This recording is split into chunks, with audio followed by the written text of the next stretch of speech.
Hello there, listeners, and welcome back to Cantripped. My name is Connor, I use he, their pronouns, and I will be our host and keeper today for another adventure in the Umber world. Welcome to the affair of the Grand Azure Ball, and I am joined today by my one.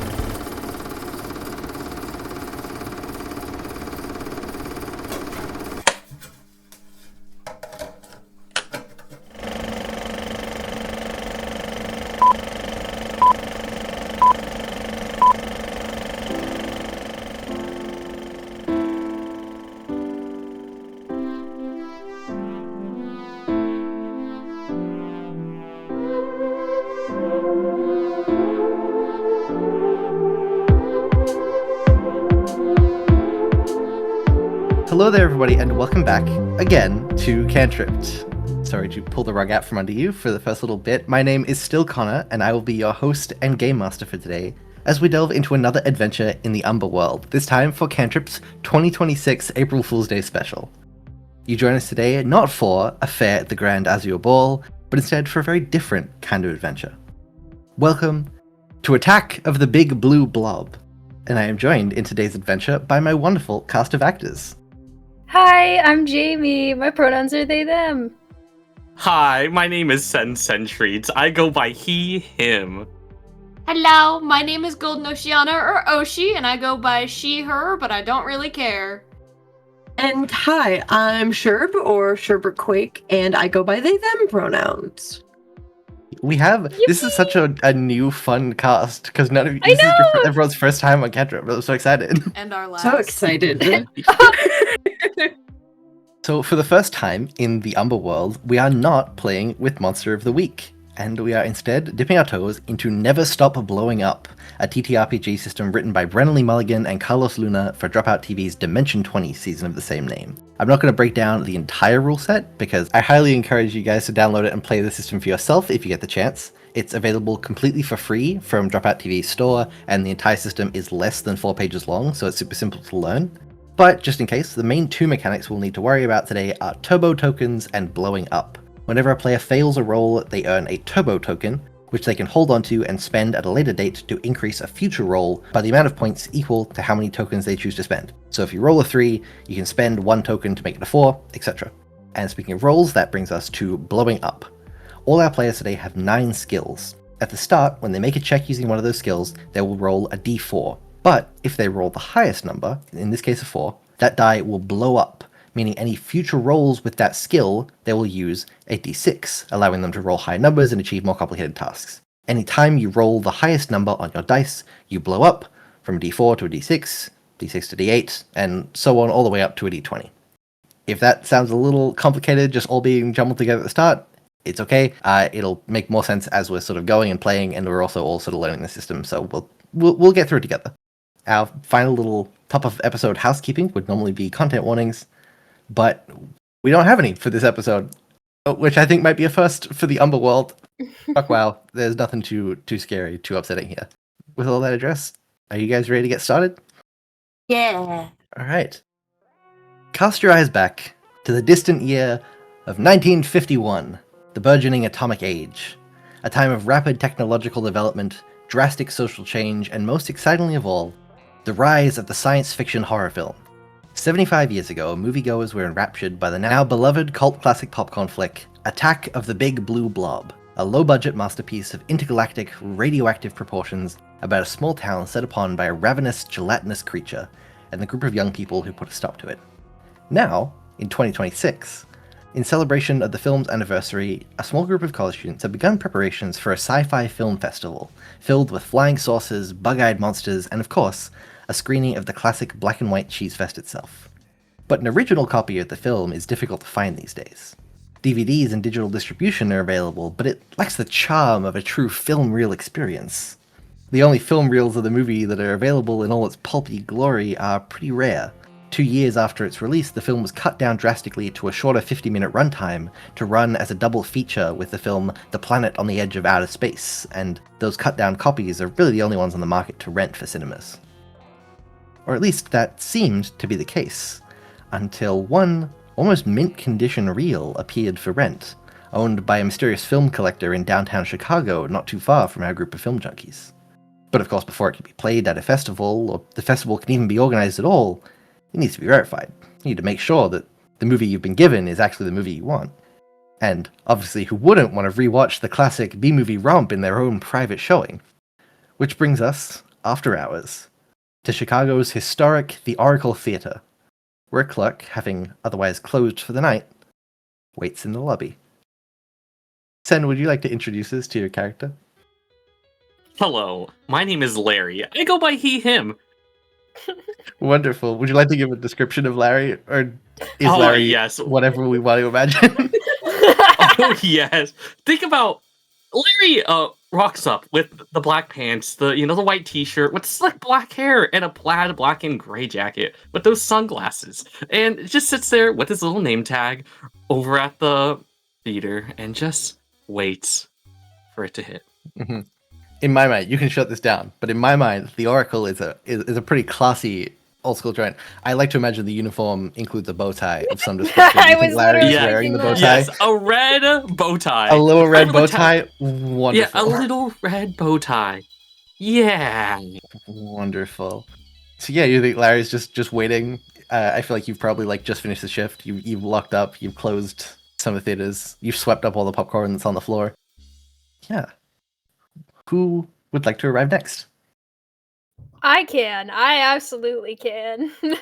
For sure, go for it. Jamie, would you like to introduce your character? Yes. I think that Spencer arrives by dramatically throwing himself against the door of the theater, as if thrown violently against it, pressing his face against the glass, waiting ready to come open it back up for him. He is surprisingly loud for such a small man. He has split-dyed black and blue hair that kind of falls over one of his eyes, and he's dressed in classic emo alternative layers of clothing. He, him pronouns, and you can hear his voice very clearly through the door as he goes, "Larry, come on, man."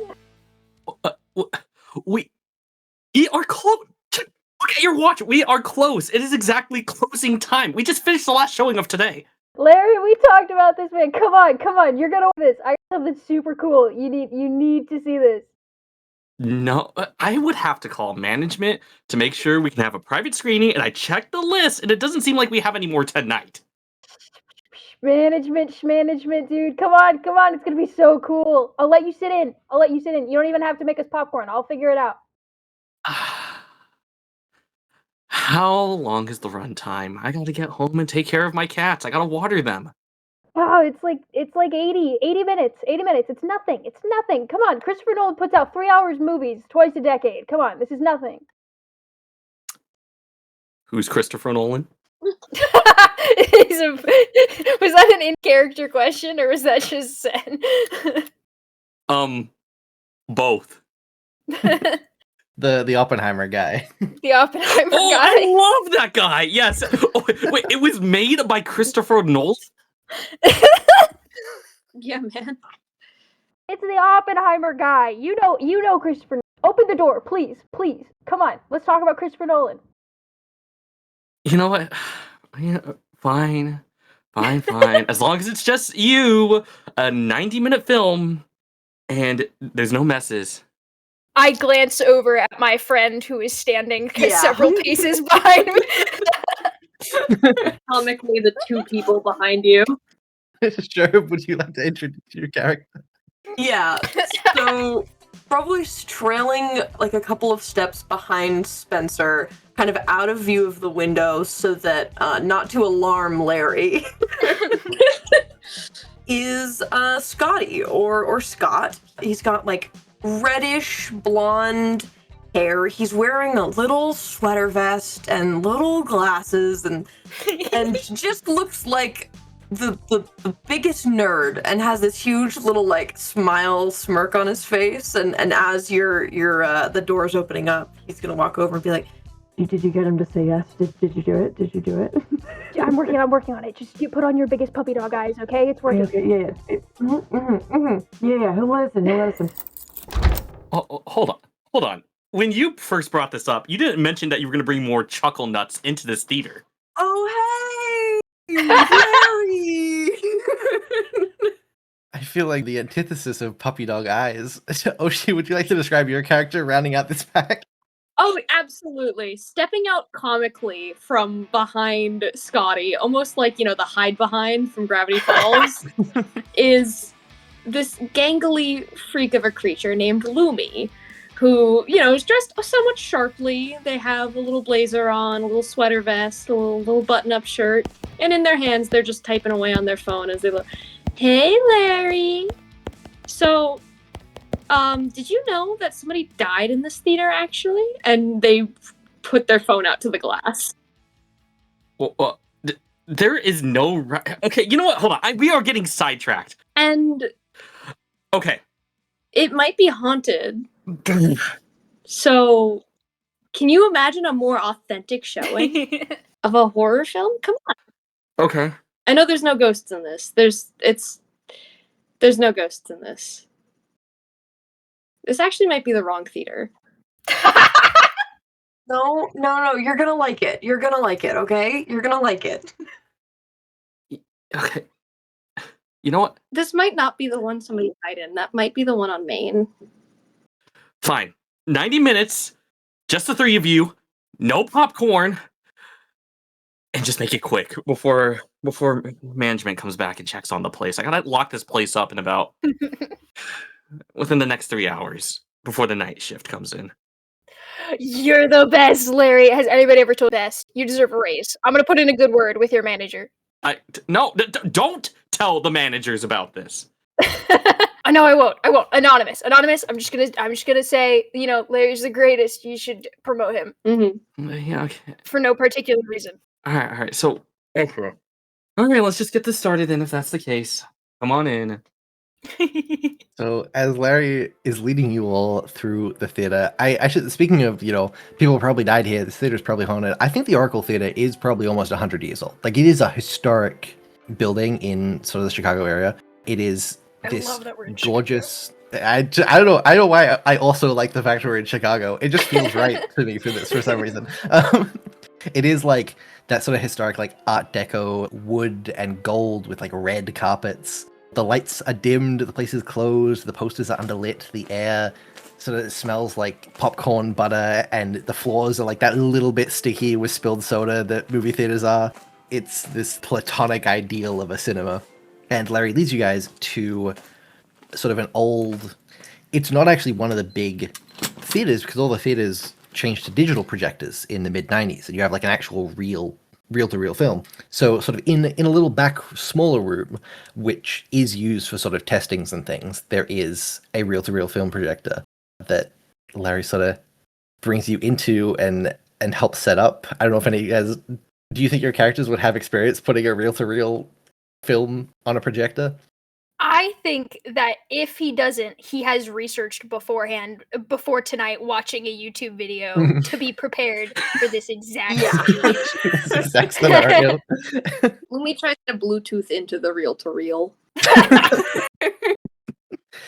Now you do notice as Spencer goes and opens the tin film canister, taped on the inside of the lid is this note in like big capital handwritten letters that says, "Play reel to completion to avoid chance of damages."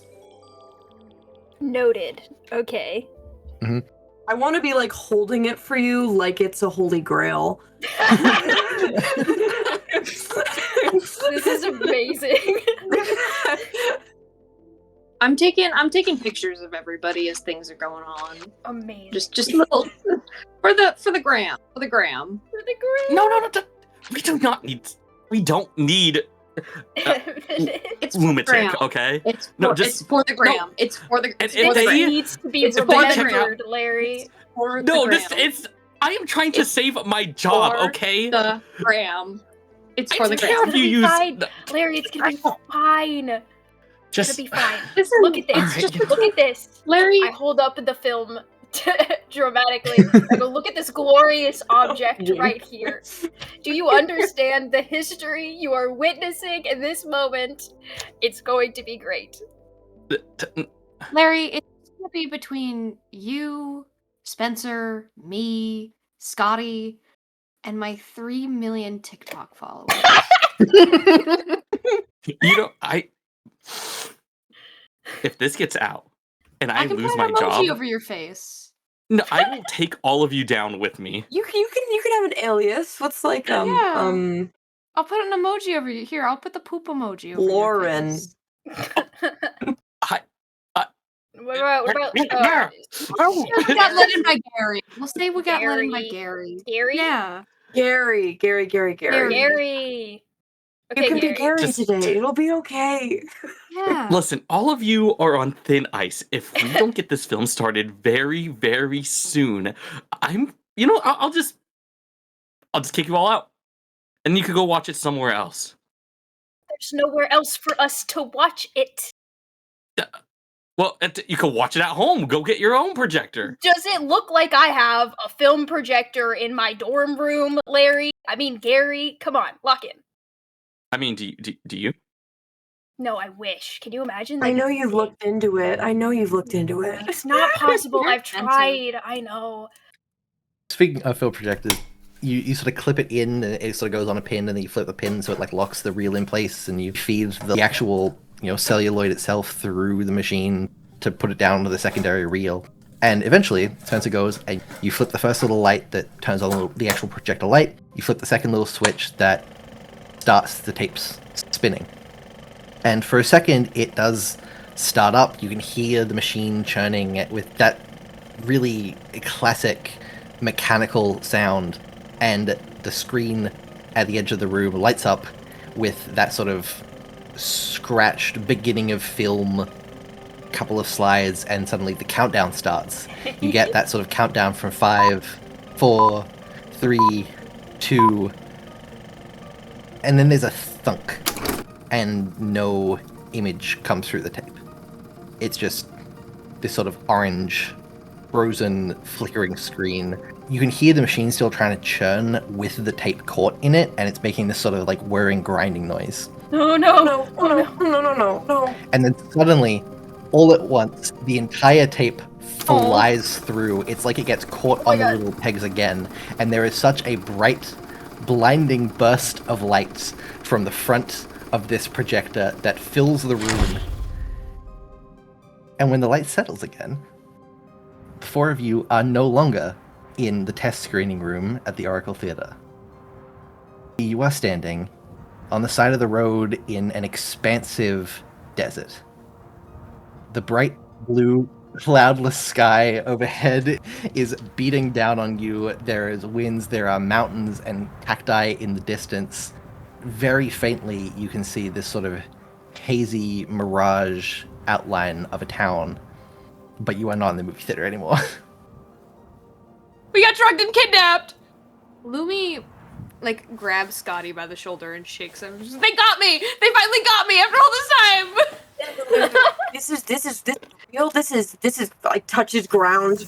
Hand on grass, hand on dirt, hand on dirt. It is like dirt, so like reddish orange desert. I don't know why I'm describing to you what the environment of the place that you live in is like. The Nevada desert looks like. I'm like. Can I reach out and pinch Scotty just in case? I've blacked out. How did we get here? They got us. They finally caught up to me after all this time. They got us. They took you guys down with me. And then left us on the side of the road in the desert? Larry, how could you do this to us? How could I do this to us? You tickleheads ruined up my perfect night. I was gonna lock up the place. Everything was gonna be perfectly a-okay, and I don't know what the heck happened, and I don't know where the heck we are. It's okay. No, it's okay. We'll get you back to your cats. It's gonna be fine. My job is on the line. Where are we? How did we get here? Your job pays you $15 an hour. It's not Okay, that we bad. need to learn how to survive. Oh, I'm sorry. Are you employed? Yeah. Okay. Proceed. Where do you work at? The Gram. The Gram what? Graham. You know, I should have known that this was such a horrendous idea. We could have been doing so many other things. Why my theater? Why on my shift? And why now? Technically, it was after your shift. Where did your theater go? So, I have nothing to say. I was just waiting for your little. Is there anything like are we on if we're on a road? You're on like the side of a road. Yeah. It is sort of like a paved road. And as you're standing there having this argument, you can see a car is approaching. And as it gets closer, it becomes very apparent this is like a police car. They're coming back for us. Slowly, this car like stops in front of you. And I don't know if you would notice immediately that it's like an older car, but it is like an old car. And the car stops just on the side of the road, and the door opens, and a police officer steps out. Hey there, kids! What are you guys doing out here by the side of the road? It's I think Spencer gasps the loudest you've ever heard anyone gasp ever. I know my rights, so I'm not talking. I think part of the reason that Spencer might gasp is that the officer who is stepping out in front of you is Officer Philip Caddick. This is the police officer character who opens the film Attack of the Big Blue Blob. You're looking at the actor Robert Fairfield. I have a question. He's in color? He's in color. Everything around you is in That's color. This is shit. Cool. Yeah. Whoa. everything around you. Yeah, Attack of the Big Blue Blob is a black and white film, but like you're like seeing the world as you would normally. If anything, the colors seem more saturated and bright than they normally do. It's like a little bit more like visually punchy. I knew that cactus looked familiar. Oh my god. Guys, do you realize what's happening? No. It's a 4D movie. Yes! That's Officer Caddick. Yes! Oh, how wait. How did we do this? I haven't watched this in like forever. Are you from town, or are you? Yes. Shh, where? Do I know you kids? Are you? Okay. Yes. We're from That's town, us. yeah! Down. No, we're not. Mhm. No, We're from We're town. out here. Shh, Gary, We're out shush. here vandalizing. You're what? Louis, oh my god. No, we're not. What's there to No. vandalize? This is the middle of the desert. We're not. Look, you can search us. We're not vandalizing anything. Mhm. Oh, you kids must be some of those exchange students for the local university. Are you were trying to get on your Yes. way to the? Bingo. And you can see like there's as he's talking to you, there's like a little, not a blankness in his eyes per se. There's almost like a little blurriness that comes over his eyes quickly and then fades when he makes that little like leap in logic. He's processing, slotting you into his reality. Interesting.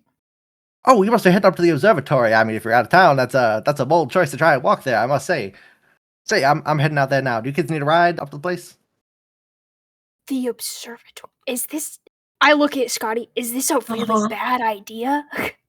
I mean, not yet, right? That's true. Because I kind of true. want to go. Me too. I'm okay. We- You get it. I don't know if that's No, smart, but Guys, group huddle. Hold on. Officer, give us 1 second. Oh, take your time. He sort of goes over to he like stands there leans against his car, and he takes a pack of cigarettes out of his pocket and just lights I'm- a cigarette with it. I'm picturing him as Dewey from Yeah. Scream, just so you know. Lumi puts their like arms around the shoulders of the people around them, and like they would do a group huddle. And it's Mhm. okay. So movie. Guys, I need to be honest. I haven't watched this thing in forever. I was only coming here because there's a huge rumor that in the cutout sections you can see a bit where one of the extras died, and I wanted to make an expert on it. I don't remember anything that happens here. Okay, so observatory? That's where the blob is. Mhm. You remember the blob, right? Blob. Of at course I remember the observatory. blob. So we Kind of why I'm worried. so our choices are towards the blob or stranded in the desert. So you know, Or that's we it. can go home. How? There has to be. We are not going. First of all, haven't seen We this have film. to. Do you remember Second- what the thing? Do you remember what the thing said? It said to have to play it to completion. What? Oh, Maybe that was oh just my God, more we of have like. to do that movie. We have to No, do that This movie. is just like Teen Beach Movie, guys. We have to play the whole thing. No, okay, listen. Maybe it meant just to let the whole movie play out. If we're in safety while this whole thing goes down, maybe we will be okay. In safety in the middle of the desert, our options are still go towards the blob or stranded in the desert. I think heat stroke still exists. So do coyotes. What is this blob thing? I don't want to go near it. What? It's big and it's blue. Don't worry. We know the weakness. They don't know it yet, but we do. I don't hold know on, the weakness. It's water. It's water. Oh, thank God. Okay. We're in I the signed up desert. for a movie, not to fight some type of spooky thing that we're all gonna do. Why don't we just ask the nice officer to find us the way home, and we can skip this whole entire episode and just enjoy ourselves. Go back to the theater, you can wrap up your little things, and walk out. Haven't you ever wanted to be in a movie, Larry? Did you even hear yourself? Nice officer. The thing doesn't exist. Larry, we gotta do this. He's kind of weird, no. but I mean, I'm 12. that's true. You know what? Spencer, if this doesn't work out, you're banned from the theater. Do you know how seriously I take that? Oh my gosh. Okay. You better take it well then. I'm taking this dead serious. We're getting through this. Okay. Well, let's go. Then you have to follow my lead. Blob time. Let's go, guys. Blobs roll out. we get out of our group huddle. As you guys like pull up from the huddle and you start walking towards him, Officer Caddick is there. Like I say, he's like smoking a cigarette. He's like, "Say, you kids seem pretty stressed there. Can I just do one of these?" And he holds out the box of cigarettes, but he holds it out in such a way as to so clearly show your point of view the brand name and logo of these cigarettes. And he's holding out this box. It's like a little white box with a gold top and a gold logo that just Oh my says God. "One more." He's just Oh my offering you a box of God. cigarettes. No thank you, I vape. Do you guys think cigarettes count when we're in movie world? Will my lungs be affected when we get back? Do you think? You know, only one way to find Your out. lungs aren't the issue. It might be the nicotine addiction. Maybe they're your movie lungs. My movie lungs. No, this dude. Listen, my pop smokes those. They smell really bad. Okay. We don't need to test that theory then. Well, Okay. so No, you thank tell you. them if they will walk I'll back take in one. this I'll pocket. take one. Oh, okay. Oh, yeah. Okay. Yeah, no, dude, Okay, I don't what care you as want much me about to do, I'll Larry. take one. You'll take one? Yeah, he hands you a cigarette. He'll offer like a little light. It's like a little, sort of Zippo style lighter that he's very clearly not showing the brand name of on this product. This product is not paying to be advertised. But I love this. he'll light your cigarette, and then he goes and gets back in the car, and yeah, he sort of opens the doors for you guys. There is like one of the dividing screens between the 3 back seats and the passenger seat and the sort of opposite seat. Who's sitting shotgun? Me. Perfect. Perfect. I will say, I think he is still smoking in the car, just so that like you're aware, because this is the 1950s. This movie was made in 1951. But as you shuffle into the back of the car, sitting sort of discarded on the floor are a set of fingerless leather gloves. And I will send them to you right now. They clearly were worn by the last person who was sitting in the back of the police car. I'm raising my eyebrows. There is our first little item that you guys can pick up and collect. The Magic Touch gloves. No biggie if a jukebox isn't working. You can just give her a little thump on the side and it'll be working in no time. Whoever would like to claim. Spencer, I think those were made for you. I do want them. Would you like to read out the little bonuses that they give you, Spencer? +1 to any tech checks, magic touch for getting things working. +1 hot to any characters aligned with / partial to greasers, which I consider myself, just so you know. -1 hot to any characters aligned against greasers, such as the popular crowd. I'm very aligned with the greasers, particularly the greasers in this movie. I'm sure that will not come up or be important at all. No, it would never. You guys, it's probably a bit of a surreal experience as he's driving, because the opening shot of Attack of the Big Blue Blob is this sort of overhead high angle shot as the police car is winding its way through sort of the hills of the Nevada desert. And you're seeing that like winding trip up the road now from the inside of the car. And you can see as you look out the window, almost like projected up into the sky bat signal style, are the opening credits of the film. Oh my god. Like, you can see them projected up in the sky, almost in reverse. Like, if there was a camera up there, it would be seeing these credits over the top of you guys. And as Cat Extravagant, sorry guys, I just got a he pulls a little radio out and he radios into the station. You can hear him sort of mutter into it. Boys, I'm just heading out to the observatory to check in on that call, the disturbance. I picked up a couple of kids. I think they're for the university, might part of that internship program. And there's like a distorted little voice on the other end that you cannot understand at all. It's like, yeah, no problem. He hangs it back up there. Sorry about that. Duty calls and all. Rolls his window down to throw his cigarette butt out the side of the road. Yeah, eventually he sort of pulls up, and the observatory is this sort of small, mostly concrete building with sort of a little metal dome on the top, and he pulls in to a little car park around the side. Also parked in this car park is this sort of like, again, like 1950s old school car. It's sort of in like a browny red color, which you would probably recognize is sort of the main car that gets used in this film that belongs to the protagonist, Archie. Officer Caddick gets out and he sort of walks around the front and he pushes open the door. And inside, sitting at a desk at the reception area, is Barbara, who is this sort of very quintessential 1950s receptionist, like the stereotype of a 1950s receptionist. She's got sort of the blonde bob and little shoulder pads, and there's like an ashtray on the end of her desk as she's typing away on a typewriter. Oh, hi, Officer Caddick. What can I do for you today? Well, Barbara, they're just like going back and forth, having this little conversation while you guys are also standing in the lobby. Like, jaws dropped the whole time, like... It's weird seeing it in color. Mm-hmm. Well, Mr. Movie Expert, what do we do from here? You guys think the economy in this place is like the 50s? Probably. Do you think we could go buy like gum for 2 cents? Do you carry No. cash? I have my wallet. I should.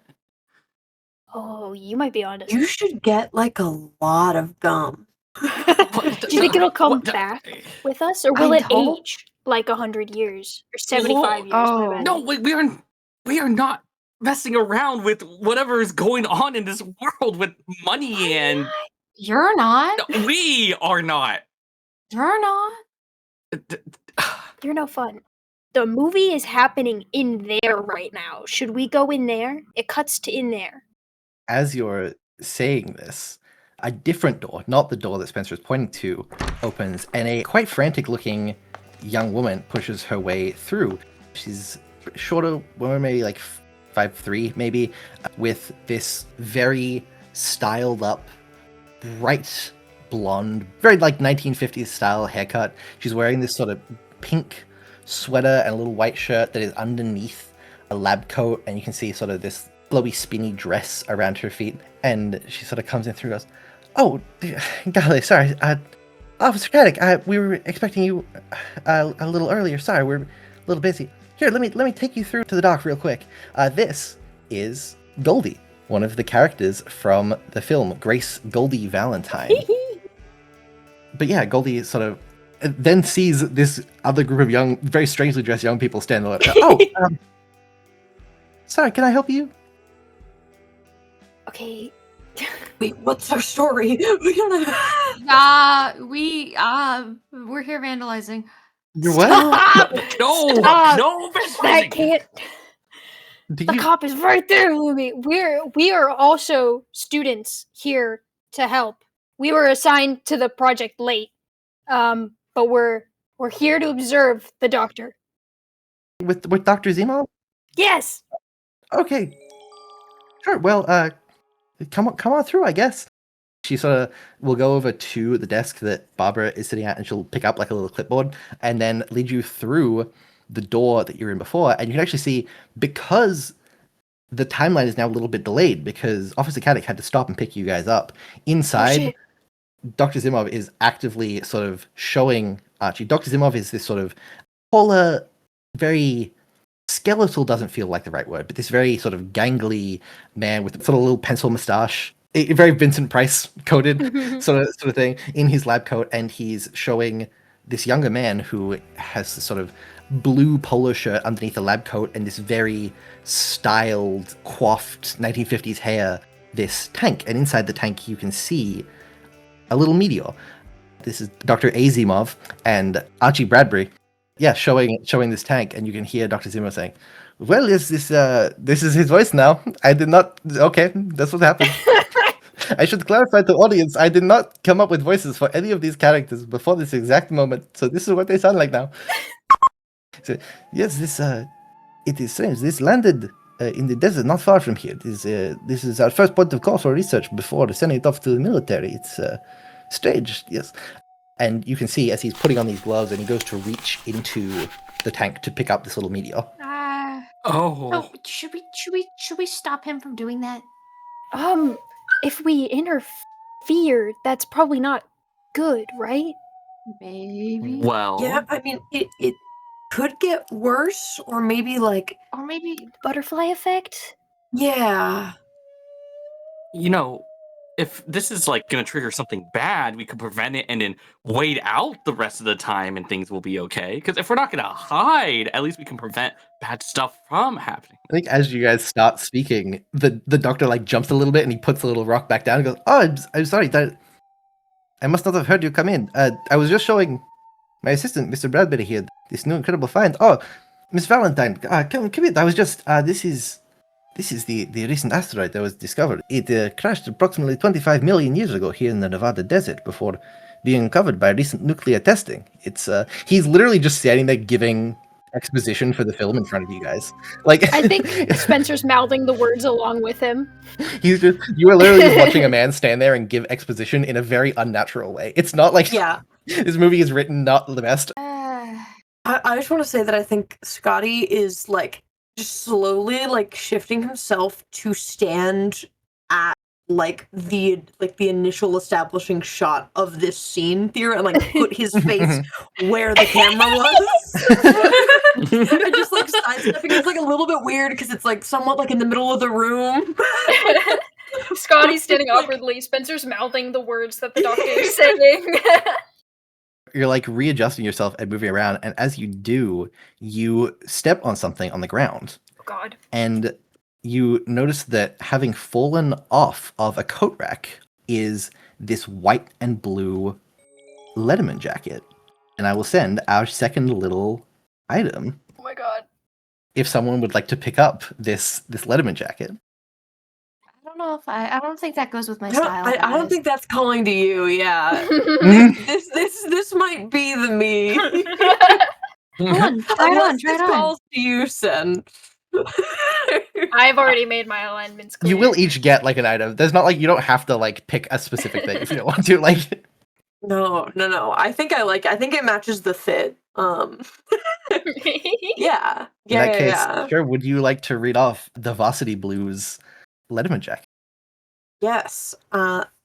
Social currency is just as important as actual currency. Wearing this jacket gives me +1 to tough checks. I gotta be tough to earn one of these. +1 hot to any characters partial with the popular crowd, and -1 hot to any people around with the greasers. So we're on opposite sides, I see. Yeah, I think Scotty picks it up, and I'm like, yes. And I'm like, okay, yeah, just like slowly puts it on, like, yeah. Meanwhile, the exposition is still happening, and Officer Caddick has again walked to the back of the room where he stands in the film and has lit another cigarette and is just standing there smoking in the back of the laboratory.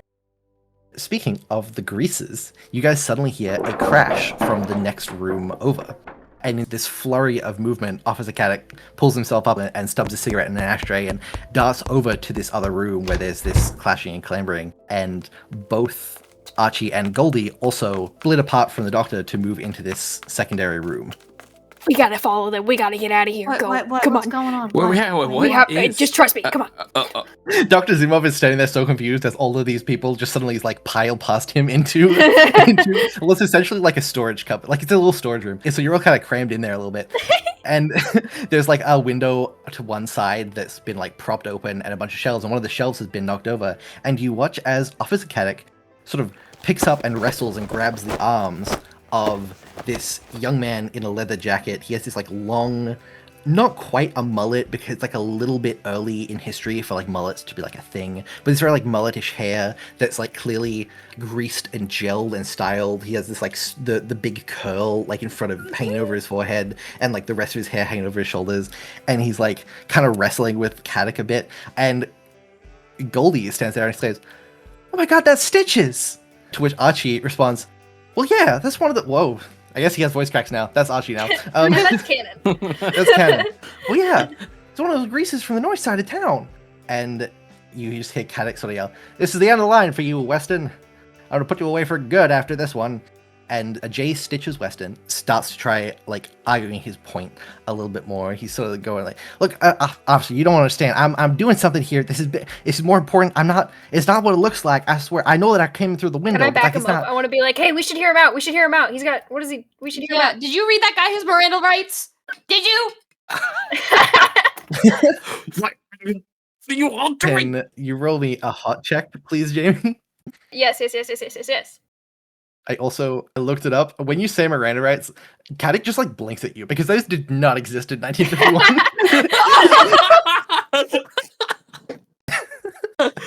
Yeah, so if you can roll a d4 hot check, the score you had to beat, a 4. I got a 4. You got a 4. You've blown up. So because you blew up with the 4, you get to also roll a d6 and add that to your roll as well. Shit. Additionally, yeah. Just for the first time. And I also get my modifier to that too. Not to that one. The modifier is just a flat for both rolls. Yeah. That is just a 5. So 5 plus my 5 from before. Yeah. So that's a total of 10, which is a 10 for this roll. A 10. Which like it's the 10, but because you're now wearing these gloves, the police are technically aligned against the greases, so it brings it down to a 9. Okay. You beat it. Anyway, initially, Caddick like narrows his eyes at you, and it's like, "Well, if there may be a good explanation for this here, Weston." And you see there's like a light in Stitch's eye. Like Stitches is staring directly at you with like such an appreciative like, "Thank you for helping me out here." Look. I think Spencer is blushing so intensely just so everybody else knows. There's this sort of back and forth between some of the characters. The sort of main takeaway is Goldie sort of makes a comment about why can't Stitches like stay out of trouble, as he's supposed to say, "Hey, not everyone can be as squeaky clean and polished as shine as you, Goldie." But he doesn't say that. Oh. He doesn't respond to Goldie because he is looking instead at Spencer.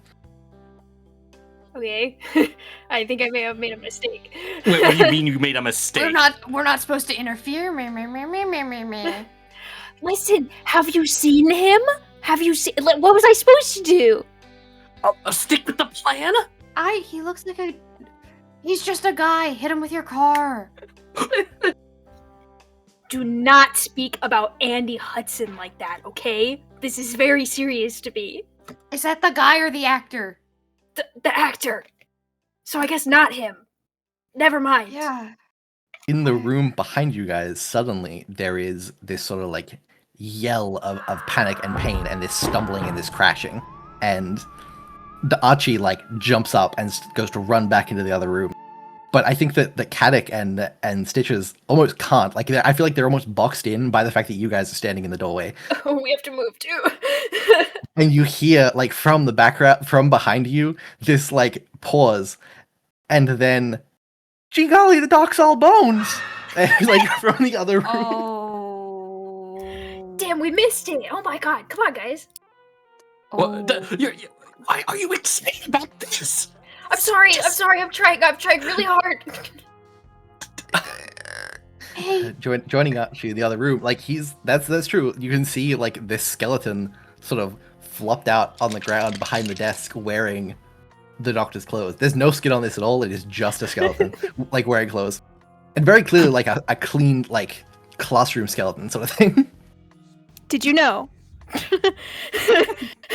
real bones! I think Spencer is literally, like, exploding. Oh my god, This one, Lumi actually also knows and almost says it at the same time as Spencer. We in real unison. bones! Did you know it's real bones? Yeah. Your They high five. bones? This is so. Goldie is like, what do you mean it's real bones? Of course it's real bones. It's the dog. What? Never mind. Yeah, it's real. Yeah. I mean, that's an obvious. We're in shock. Oh, we gotta run. Everyone else, We gotta go. Everyone else is like clearly in shock and in horror, and is like, what do you mean you gotta go? What happened? Goldie, we need to get out of here. Obviously, look, there's been a murder. I don't think that's a murder. He's just bones. I don't. What could Have have you done heard of something like acid? this? Have you I mean, heard of he's acid? dead. Acid could do this. Come on. I think that Stitches actually does jump in with you guys. It's like, yeah, whatever did this is probably also in the building. Like, we probably should get out of here. And as some of the other characters go to push into the lobby, you guys actually get to see, because you're moving now a little faster than the movie is. You watch stepping out into the lobby as this blue blob is moving along the floor. It is almost a glowing blue, like this sort of translucent, almost sea glassy, like blue, bordering on like a turquoise, that is almost faintly glowing, and it's moving in this sort of slow, liquid, goopish way. And you watch, it's maybe the size of like a football right now, sort of on the floor. And you see as it snakes under the desk of Miss Barbara, and then almost like seeing something move in stop motion, like it's maybe moving at slightly less frames than the rest of the movie around you. You watch as it, like Venom symbiote style, completely thins itself out and encases around her skin. And she goes to scream for a second, but she's obviously completely encased. And there's this moment where it's like you're seeing a skeleton superimposed over the image of a That person, crossfade. like the crossfade skeleton into person, and then it like crossfades out, and it's just the skeleton wearing her clothes. It's like you're seeing the effect that would be in a movie of this time, but it is actually happening in front of you. This like crossfade skeletal death. And I think Goldie and Archie and Stitches all like scream, and Officer Caddick like shouts as like in panic as well, and he like goes to push in front of you and pulls out his gun and just like unloads a full magazine of bullets into this blob, and it doesn't do anything, and it starts slowly moving towards the group of you. Now a little bit bigger again. It's now maybe like the size of a small dog. Oh my God. Is there like anything glass around us, or like a fish tank or something? There's maybe like a glass of water on her desk. Grab it! Oh yeah, Lumi's gonna try to lunge for it. Lunge for it. Can I get you to roll me a stunts check, please, Lumi? Yes, it's a D4, correct? D4, yep, that's it. I got a 4. A 4, great, so you get to blow up and you get to add your 6 to that one as well. I got a 6. I get my cool Cthulhu dice for the 6. Alright, that's a 5. The 9 all up? Yeah. Great. Yeah, you sort of managed to, like, it's only small at the moment, and you sort of managed to, like, lunge over it at the desk and grab this glass of water. And you're now, like, separated from the rest of the group on the other side of this blob. Lumi grabs the water, and they look at it for a second, look at the blob, and then everybody else. Do I throw it? Do I throw this at them? Yes. Yes, throw it! Almost second guessing themselves, they do throw it at the blob. You see, as soon as the water like hits this blob, it's almost like if you threw acid at a person. Like it starts to bubble and burn and hiss and evaporate into steam, and there's not enough water to kill it completely, but it probably goes back to that sort of football-sized blob. It like reduces in size from the water that you've thrown at it. Lumi's gonna run. I was gonna say, can we take advantage of this to like grab the cast of the movie and like drag them out the door, like shoo everybody out? Yeah, if you want to, grab people. They're sort of like confused, but also like, yeah, they just witnessed this blob kill someone. They're like, oh, we have to leave. We have to get out of here. And I think as you're going, you see Officer Caddick turns up and be like, God, there's still people in these other rooms. And you watch as he goes back into the building and back to open a door, and the blob does that little scooch across, and you see it do the same thing to Officer Cat. It latches onto him and eats him, which is not something that happens in the movie. This is not supposed to happen. No. Oh my god, I feel like Dean Winchester. Scooby-Doo could die. I didn't think that would happen. Oh my god, oh no. So, this is not part of the plan? That did not happen in the... No. No. So we can change things. Mm-hmm. What do you mean supposed to? Do you guys know what's supposed to be going on here? No, we don't know anything. Archie, I think now that you're outside these doors and he like slams these like big glass doors, and you can see on the other side of the glass door as the blob like scoots under the door into another room, and you're sort of standing outside watching it suddenly disappear as the skeleton of Officer Caddick like flops to the ground.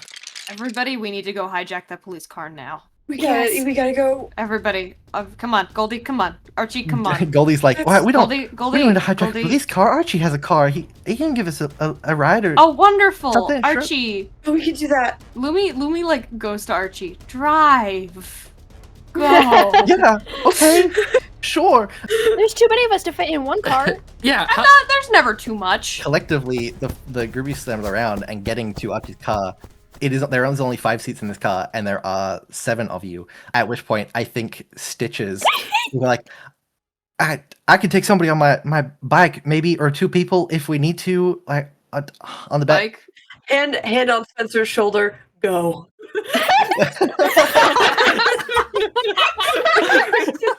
Go to him. Spencer, go to him. I will. You sort of watch as Stitches like runs around to the I'm bushes and sort of following pulls some of the him. bushes out of the way and reveals this sort of vintage like chrome and black motorcycle.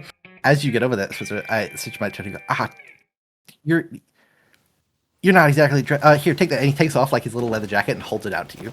Oh my god, I'm gonna explode. I put it on. You put it on.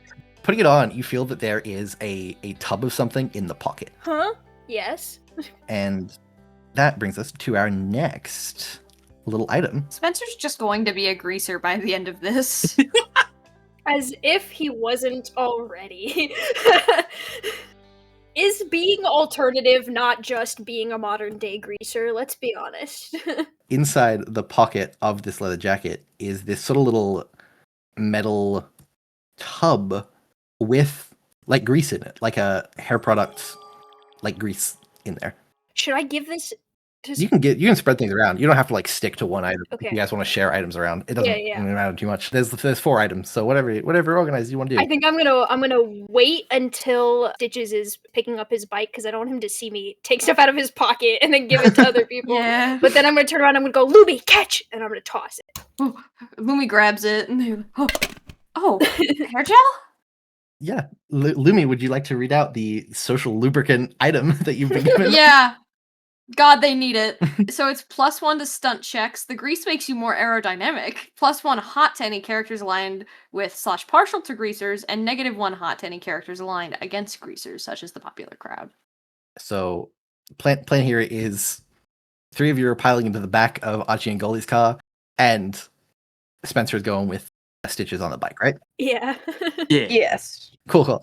I think Archie like pulls in the driving seat, and you see as he like shifts the manual transmission and turns it on, and he throws open the door. Like, all right, everybody, get in. I guess. What do we do? Do we? He's like having a bit of a breakdown. Like in the movie, Archie is a fairly stock standard male protagonist, but there is something in his eyes that is genuinely like on the verge of a breakdown. He's just watched people die. Oh. He's like you can see him like shaking a little, and Goldie like frantically throws herself into the passenger seat of this little red car. Lumi gets behind the driver's seat and like puts hands on Archie's shoulders, and you need to get this together. You need to get together, or else you're not driving. Okay? Do you understand me? And I don't know how to drive a manual. We just killed so a you need police to get. officer. What do you mean you don't know how to drive a manual? We're the police now. Most cars We're are the manual. police now. What do you mean you're the police now? Okay, sure. No, Archie, not me. We go. Okay. And he's like kicks it into reverse, and you guys pull out. And it's this interesting thing. There's a moment where the scenery around you, as you transition from being near the observatory, and then you're suddenly on the road, and that same bit of road is just like looping in the background outside the windows. You're just seeing the same scenery happen as you're sitting in the car. And I think in the car, Goldie spins around the passenger seat and is going, "What? Okay. What do we do? What is going on? Somebody, please." We can't let it get into town. We have to warn Goldie- people. No shit, we yeah? can't let it get into town, man. What are you talking about? What? Goldie, tell me there isn't a drought right now. We're in a desert. It's always a drought. What are you? No, oh. Oh, is there any bodies of water? We have water in the town. We have the water We need to go tower. to the fire station. The fire station. Okay, yeah. Yeah, it was the water. How did you know that throwing water on it would do something? Luck. Science. I'm gonna need you to roll me a hot check for just science. I need you to... Science. No, I can back it up. I can back it up. Can I give a reason? Yeah. I still need you to roll a hot check, but like... I will. All right. The score to beat this is probably gonna be like a 4. Hold on.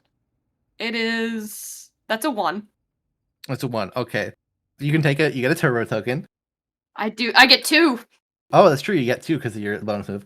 There's a moment you can see on Goldie's face where, just a second, it does look like she's about to believe you, and that 1 actually gets bumped up to a 2 because you have the hair gel, and Goldie is aligned with the greases, which is not what you would assume based on the way she is dressed and acting, and what is shown in the film. But yeah, so give your explanation, and I'll... Well, you see, when things are higher on the pH scale, if you dilute them, they get the other way, because when things are acidic, if you put water in them, it dilutes it. It's kind of like when you have an upset stomach and you drink a lot of water, so it fixes it. Sorry, what was your name again? Who are you? I'm Lumi. Okay, That's what Lumi. people call me, at least. Lumi? Mm. I work in a laboratory. I'm not an idiot, okay? I know what Oh, acids work. okay. We're here to help. Why do you think it worked then? I don't know. It's a big blue blob that came from outer space. Well, okay. So look, so bullets didn't work. I'm just saying the next logical thing to do is throw water at it. That's okay. If that's logical. Yeah, that's logical. Okay, sure. Lumi? Yeah. Is this also part of the movie, or are we diverting more than what we're not supposed to be doing? Dude, I remember like 5 scenes from the movie and a bunch of fun facts. Like the bones back there, Spencer remembers. Spencer's the one that told me, actually. I thought it was really cool. The bones were real. I'm gonna kind of like turn to the side and be like, they're not supposed to know about the water, but maybe if we just like get rid of the blob, then like we'll do it. But then that's butterfly effect and all that. But okay. What could possibly be the bad side to getting rid of the blob before A it's... red blob? Where'd the red blob come from? Not the big red blob. Not the big red blob. The sequel. The lesser known sequel. We haven't necessarily addressed it, but the movie is called Attack of the Big Blue Blob, but it is in black and white. So like the blob on screen, the could've blob been red. isn't blue. It could have been red. Black and white movies did a lot of different Mhm. color stuff. Actually, I think in my little behind the scenes thing, I do note that it was kind of a bluish color because they made like a Ooh. practical little goo that they would like roll around. Yeah, and the working title was Blue Harvest. I remember this. It was Blue Harvest. So, nice to meet you guys. I'm Lumi. The person that we kind of dumped off with the biker guy is our friend Spencer. The little freak next to me is Larry, and then that's Scotty. A freak! But it's nice to meet you. I'm a reporter, I'd say, of things supernatural and macabre, I guess. I have a blog? Is that a thing already? Me trying to put podcasting on my resume. I think in the little rearview mirror, you see Archie's like eyes like dart up to you and go, you're a reporter? Well, yeah, amateur. That's really cool. Thank you. I study all things supernatural and macabre, so anything from unsolved cold cases to supernatural hauntings. And the blob? I couldn't tell you. But yeah, no, actually, that's why we're here. They like tap Larry. That's why we're here. I dragged my friends because we heard there was a meteorite, right? Yeah, I'm an assistant Yes. to the. Yeah. Larry, can I get you to roll me a hot check? Just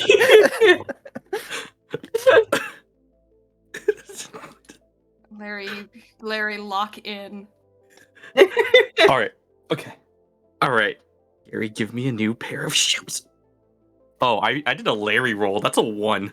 speaking of a new pair of shoes, though, yeah, they are not buying your story. But as Larry is like hanging his head, being like, "What the did I just say?"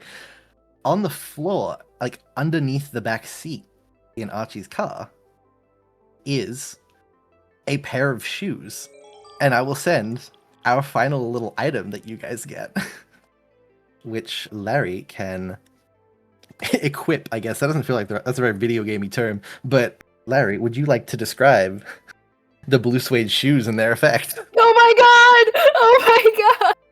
Oh boy, blue suede shoes. Oh, that's a lot to say.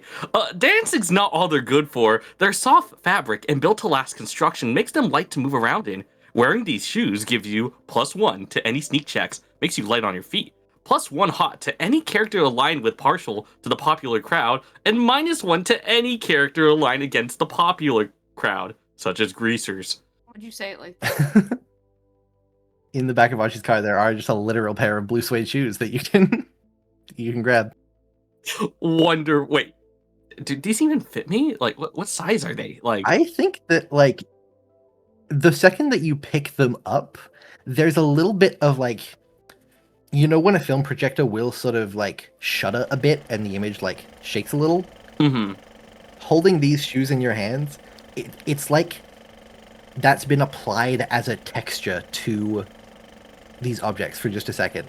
Visually, they have that little stutter, and then the shoes are suddenly bigger in your hand. There was no moment where they like transitioned, just suddenly they are, and they are like your size of shoes now. Whoa. Oh, these aren't any Doc Martens, but I'll take them. I like that Larry's a Doc Martens guy. Wonderful. Well, I will take these shoes and wow. Oh wow, they are comfortable. Oh, so you're taking dude, those are his shoes. Mine now. Oh my god.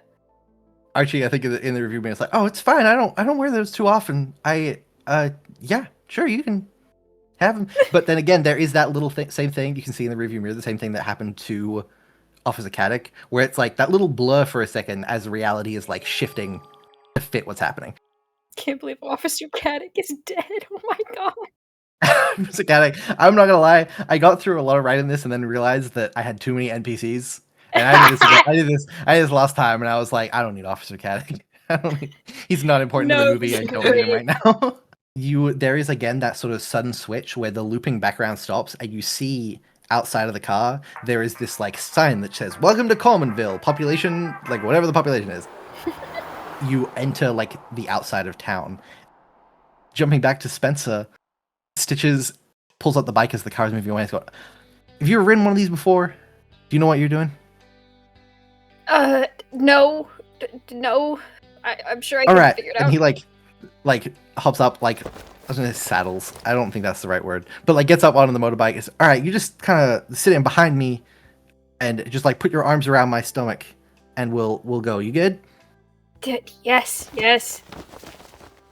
He like puts on a little helmet and buckles it up as you're driving, and again like around you, the background seems to just be looping as you're on this motorbike. You guys were talking about movies? What is happening? We're here to research for a film project working on. Film isn't here. No, we have movies. On the yes. silver screen. No, they're good. I like them. You're like making those, or Yeah, we're here to. Yeah, we make movies. Yeah, and we're here to research for that. We heard about the meteorite, and we're making a movie about something similar. So we're here to learn about that. God, we're bad at this. I think he just sort of like nods. He's like, okay, cool. You can't like quite see his face because he's got like a helmet on, and he probably has like the little goggles that he's pulled down over his face. But he's like, right. So man, I'm sorry that like you sort of whatever's happened. There was a blob. Yeah. I'm not saying this properly. I guess what I'm trying to say. Thank you for backing me up in there with Caddick. Yeah, of course. You were clearly onto something with the whole something's going on thing. So, you know. Well, I didn't know that was going on with the blob. That was. What did you think was going on? No, I needed to get some. It's complicated. What's your name exactly? Sorry, I'm Jay. People call me Stitches. I'm Spencer. It's nice to meet you, Stitches. That's me too. He said his name is Stitches. You actually looking like the jacket that you're wearing. It's not visible in the movie because of just the quality of the film. But across the jacket are all of these little hand repaired like holes and cuts with like a dark navy thread that have subtly been like hand stitched back together. That there are these like little stitches like across the jacket. And as you pull into again past that sign that says "Welcome to Cormanville," you can see the car up ahead of you that everyone else is in, and Stitches veers off in a different direction on the outskirts of town, heading north. Okay. Our friend's getting kidnapped, guys. Okay, wait, what? You guys just see in the rearview mirror as the motorbike turns off in a different direction. We need to follow that bike. I think Spencer's exactly where he wants to be. Yeah, I think he's right where he wants to be.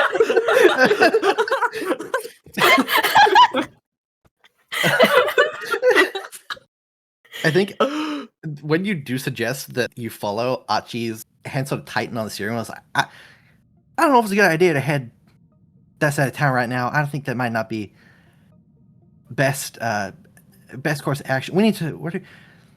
Okay, we need to talk to the police. Where do you want to go, Archie? I'm trying to like prompt him to get back on. Yeah.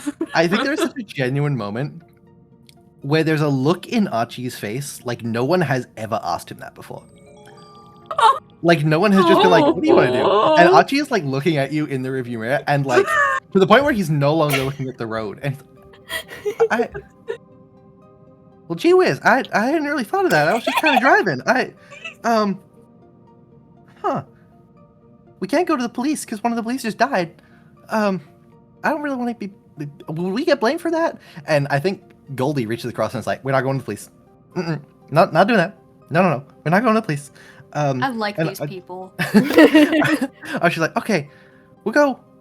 We should find Mikey. We can find Mikey somewhere. He'll be at the diner in town." And the drive almost seems to happen too quickly once that realization is reached. It is like a scene change. Like you're in the car and you're driving, and then suddenly the car is pulling to a stop. There's such a rapid change, and the car pulls to a stop outside of this classic old school diner. There's a big like neon sign, and the big neon sign just says Crafts above the diner.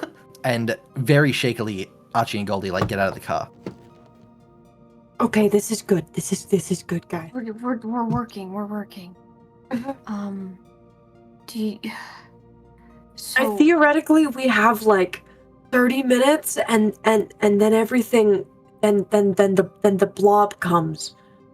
how many people die in this film? Oh, a lot.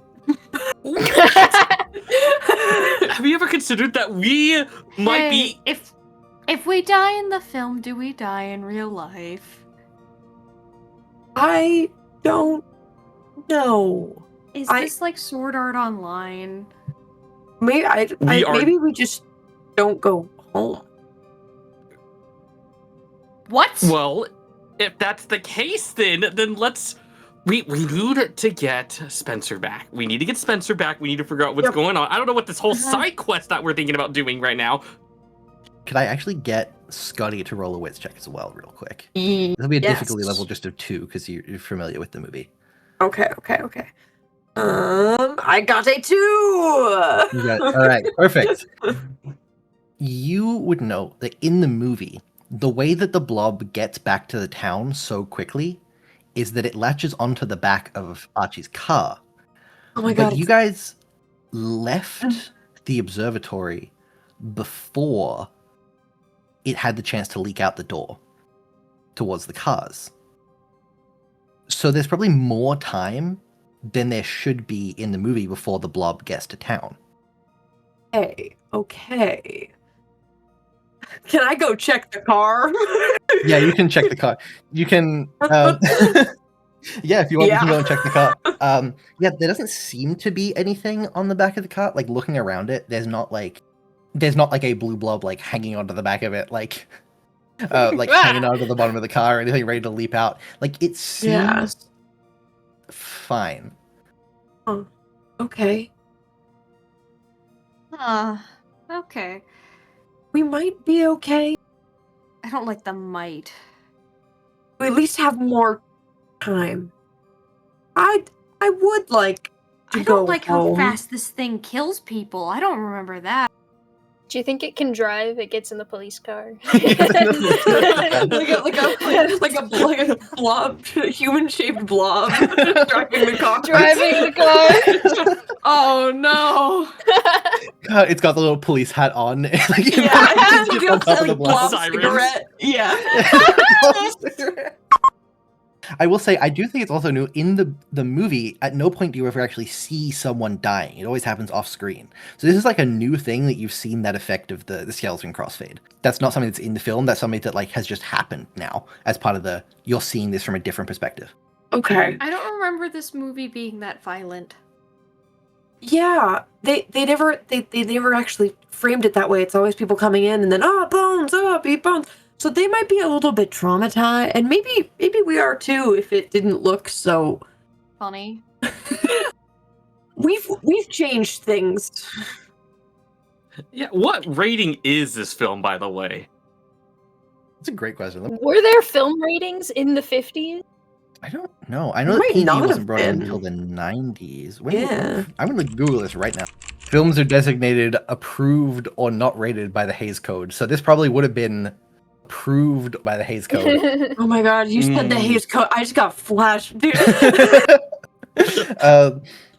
Things that I definitely know. It was probably approved by the Hays Code, but I think it would have been like retroactively given a PG-13 rating, probably. Okay. Like subsequently released copies would have been given like a PG-13 rating. Yeah. While you guys have been having this conversation, I think that Archie and Goldie have like gone into the diner in front of you, and you can see them like trying to talk to people inside. Okay, we should follow. They're gonna get called so crazy in there, dude. Yeah. We should follow the action though. I guess that's probably because Spencer should come back here if as long as he's following what he's supposed to be doing. Is Spencer following what he's supposed to be doing? Pans away. I'm making out with Stitches. Crossfade effect in the one shot. Maybe this is a fun time. We pan back to Spencer. We cut back to Spencer. The north side of town is the less affluent side of town, I guess. It's a lot more businesses, warehouses, industrial area. Mm-hmm. And one of these is this sort of little mechanics shop and gas station. And Stitches pulls the motorcycle around the back of the gas station. And you can actually see in one of the back little mechanics shop garages is this sleek retro car in this sort of, it's honestly sort of very similar color to the Blob. Like it's this bright blue, gorgeous hot rod of a car. And there's a whole bunch of these like greaser, look at like the most stereotypical film set costumed greases you can imagine. They have like the sleeveless shirts that are like ripped at the sleeves. The hair is like so stuck back with grease. They've got like smudges on their face and cigarettes, and the rubbing the oil off their hands with a rag as you guys pull up.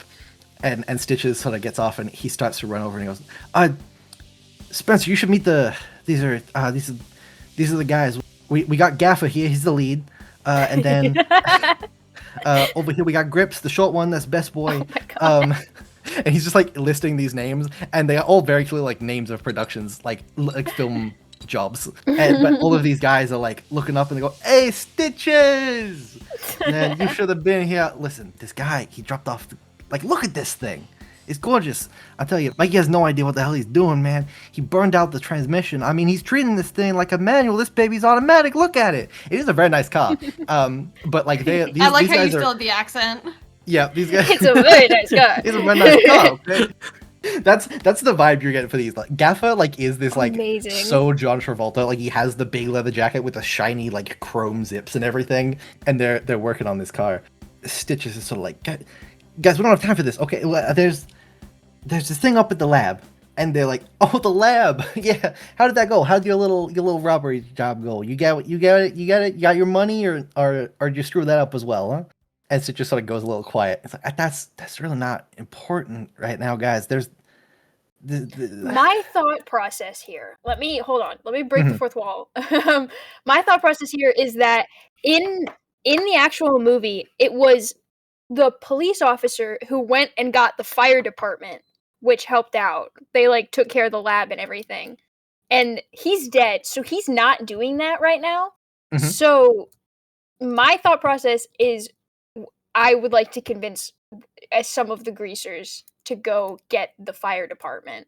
Yeah. I don't know. Tell them that there's a fire at the lab or something. Yeah, you cutting into Stitches trying to explain? You can go for it.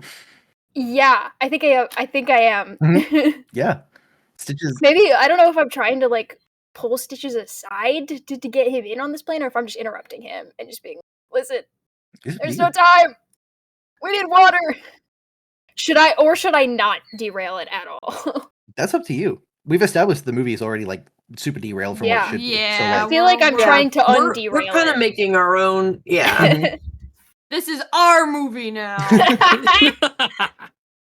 I'm like, guys, listen, there's no time. There's a fire at the lab. There's a fire. Water can help with the fire. We need to get the police department. you set a fire at the lab? I thought you were getting. We didn't. It wasn't our fault. It just happened. Okay. It wasn't. Listen, leave Stitch. It wasn't his fault. It wasn't either of our fault. Dwight, what? We have to get the fire department. You roll me a hot check for me, Jamie? Yes. So wait, I use the D6 now. Use a D6 because I roll. Okay. That, and I get my bonus because they're aligned with the greasers. They're aligned with the greases, and you're wearing gloves. Okay. Yeah. What's the DC? DC for that one would probably be, say 4. Okay. I did get a 4 with my bonus. Perfect. In that case, yeah. So they're sort of like the time you're like there's a fire. It's not important. Like some of the greasers are kind of like, is like bad. Do people need help or something? You said the police. Did you call the police or do they? The police are not gonna help us right now. We gotta get the fire department. Yeah, police are never any help. You know what I'm saying? One of them like comes over and like elbows you and like playfully I'm like dapping him up. he has no idea what the you just did to him, and he's staring at his hand like that's the coolest shit he's ever seen in his life. I just introduced dapping up to the 50s. You just rocked the best boy's world. He's like they're like splitting up. So we're like, okay, we gotta. Do you want us to head out there? Or... And I think Gaffer sort of like puts a hand on a couple of the shoulders and like you like brings him into the huddle. This is such like a macho like the leader guy being, all right, boys, here's what we're gonna do. We're gonna split up. You guys, you got some buckets of water, some medical equipment. You head out there as soon as you can. All right, take the bikes, take the cars, take whatever you need. Make sure everybody who's in trouble needs it. You and me, Grip. We're gonna head out. We're gonna go to a fire station. We're gonna get those guys. Make sure they're aware. Got it. Stitches. What? Do you have some? What's your plan here? And I think Stitches honestly like turns to look at you, Spencer's like, oh shit. I'm sticking with Spencer. Actually. Do we got a plan? Do we need to get you back to your friends? They okay? That would be great. We should probably head into town. Okay, great, sure. I'm actually gonna roll something real quick. Oh. Okay. As these greases are all like run around, turn out behind you, you see as one of these other greases gets onto Stitch's bike and rides off. Oh shit. Uh-oh. And I think Stitch's like looks a little hurt, but also doesn't look like this is a surprise at all. Yeah, I think that the rest of them sort of split off and are leaving the two of you there. I look between Stitches and the car. Mm-hmm. And I go, are you thinking what I'm thinking? To be fully honest with you, Spencer, I'm thinking I needed the money I was going to get to buy that bike, but Oh. and he like follows your eyes. Oh shit, the car. I mean, and he like goes around and he like leans over. It's like a convertible top car as well, so he can just like lean over the side and he rushes around the glove box and he pulls out the keys and he's like, I mean, we're working on it, but they said that the engine and the transmission is kind of busted. I don't know if that's a good. I can fix bikes. I'm not best with cars. The transmission is busted. This is not great. How else do we get back into town? Can you roll me a drive check real quick? I can. 3. You watch as Stitches like goes over and he puts the keys in and he starts up the car, and there is like a grinding noise as he starts it up. But it's not as bad as you would think. Like, how much does Spencer know about cars in general, do you think? I don't think much. I don't think he has one. He's a college student in Chicago. In Chicago, he does not have a car. Stitches hasn't gotten in. He goes around and he like pops the hood of this like blue convertible car, and you can see like there's a corner of the engine that like isn't vibrating with the rest of the engine. Like the rest of the engine is like humming, and this like section isn't. Okay. I mean, if you want to try and fix it, you'd have to roll me a tech check.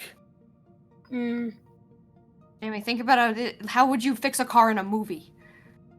You don't have to actually fix the car. Yeah. How would a movie fix a car? You have the gloves.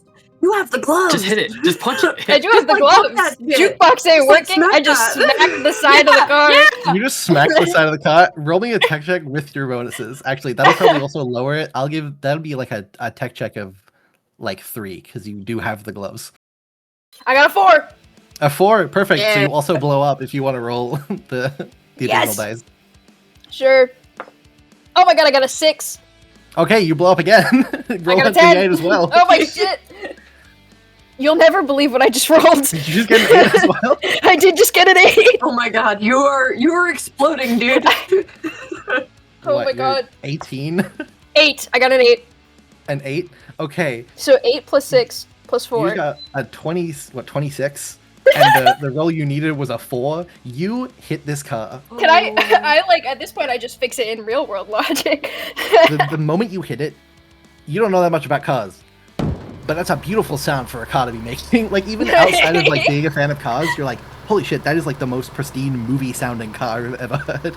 And then yeah, you describe what your plan is, what you're doing from here. Okay, shit. So I fixed it? Question Yeah, mark? it's fixed. I did? Yeah. It's fixed, yeah. Okay. I think Spencer's like, it sounds good to me. He's gotta fall in love with you. Stitches is staring at you with such a look of like, holy shit, what did you just do? He was like, this, I've just been told that this car is like really broken, it's gonna take time to repair, and then you punched it and it's perfect now. And he's like, there's a little bit of like that like blurriness in his eyes happens for like the split second, and it's hard to tell when it stops because there is just like a proper like admiration in Stitch's eyes of like, that was really impressive. Actually, where did you learn to do that? That's he like did a little exhale whistle like, that's whoa. Honestly, I don't know. Good luck of the draw, I guess. Yeah, I mean, you bring a lot of luck with you, Silver Screen. That's wow. And he like slams down the hood of the car, and it is the shot that you're seeing from like the inside of the trunk, and then the two of you standing on the other end, and then the trunk slams down on the camera, and we are going to cut back with that little transition shot to our gang at the diner. Fuck yeah. You guys had just entered the diner, and you are sort of watching from the doorway as the scene is playing out in front of you. immediately in front of you, Archie is sort of pleading with this group of about 3 or 4 very clearly jock sort of looking guys wearing sort of the matching Letterman jackets that Scotty has on now. Who are sort of standing huddled around a jukebox. And then behind you, further back, in the background of the scene, Goldie is sort of having this conversation with this couple of very popular girls, the big beehive hairdos and things like that. I was gonna say the only word that I can use to describe this scene is it's doo-wop. It's so malt shop, bouncy grease, that kind of vibe. And I do think there is an infectious nature to how bright the colors are and how bouncy the sort of music playing through the jukebox is, and the smell of it's fried food, but it's not a fried food that you guys would experience because it's high quality beef, handmade diner, mom and pop shop milkshakes. There's such an intoxicating nature to this. Lumi slams down to the table where Larry and Scotty. Dude, a whole thing of beef is $2. Oh, everything on this menu is so cheap. That's a good point. It's $2. We have time. Let's get milkshakes. Lumi slams down 3 plates that they've already bought. For all 3 people, it's you've guys, already gone to the counter. You've already brought them back. Yeah. Mm-hmm. They actually use pennies here. Amazing. Slurping this milkshake. It is the best milkshake you've ever tasted. There's so much flavor in this. To the same extent that there is so much color in everything that's happening around you, there is so much flavor in this milkshake. I'm overjoyed. Maybe we don't have to go back to the movie theater. This is actually kind of nice. I would like to have cell service. But this is very nice. Actually, that's what. Have any of you guys tried using your phones at all? Yeah, Lumi does try, I think. Raise a good point. Oh yeah, I forgot. I didn't put it in my locker. Could whoever chooses to roll me a tech check, please, with just maybe a DC of 3? Let me see. I got a 4. 4. Okay, so do you blow up with that 4? I could blow up with the 4. I only got another 4. Yep, that's still an 8, and this DC was 3. But now you've moved up to the D6 for that roll. It takes a second. You pull out your phone, and you know when a phone, you've fully switched a phone off, and you need to hold down the buttons for it to come back on? It takes a few tries of trying that for it to sort of flicker back to life, and it does flicker. It's the same thing that happened with the shoes that Larry picked up earlier, where the screen of your phone looks like a film projector flickering, doing that little jump with the scratches and everything on it. And when it eventually does come back to life, the screen is set to black and white. Is the gram real? I think you can go to the gram. It's just you don't have a self-service. It's just you can't do refresh page, no connection sort of thing. You can use the phone seemingly, but you don't have connection to anything. Damn it. Wait, I could make people think I'm a witch with this. Hold on. They start scrolling through their pictures and videos. We should text Spencer, number 1. Oh my gosh, I forgot we could text Spencer. Seems like a good idea. I'm sorry, I hopped right to making people of the 50s think I'm a witch. I totally You're gonna forgot start about vlogging, dude. You're gonna start vlogging. Hey, I'm in a movie. Yeah, Lumi actually does take the camera out and start video recording themselves in the diner and takes a picture of the food. Yeah, you get a picture of the food, and the video seems to be recording for everything you said. Like I said, everything is on your phone is in black and white, but everything the camera and everything seems to be working properly. Oh my god, malt shock mukbang. Scotty and Larry. This is the E-gang. Spencer's the only one that doesn't have a name that ends with E. Do you guys think that it's not correct if I interviewed one of the people here? I will always tell you yes, but no. Yes, it's not correct, or no? Yes, it is correct. I mean, it's not a bad. It's not a bad idea. I think you can. If we live through this, I'm just saying we're going to be rich and famous. I can promise you. Yeah, no, you can convince everyone that you're a witch in the real time. Yeah. But okay. Okay, we should try and tell Real them talk, that the real thing is talk. coming. We should- Okay, yeah. no, let's lock in. Let me call Spencer real quick. Lumi takes out their phone and calls Spencer. I think if you Does it work? Does it work? roll me another tech check, Lumi. Oh. Wonderful. This would be a high DC. Like this would be. A 1. I'm thinking like okay, yep, no, Another it does one. not work. You try and call Spencer, and you start to get the like call can't be placed like beeping noise, but then there's almost the same sort of shuddering, glitching noise that the projector made before you guys all got sucked in, and then the beeping noise is like a 1950s disconnected phone line. You're suddenly hearing the analog noise through your mobile phone. Lumi bashes their head into the table, basically. Just like head on the table. Not bashes. Bashes is a strong like, verb, but just like thud on the table. Yeah, I was like, ooh. Oh, okay. Spencer's dead. Oh! He's not. No. It's not. That's Spencer's not. dead. What, Blob got him. How, Drink the how do you milkshake. know Drink the that? milkshake. Drink the milkshake. Lumi.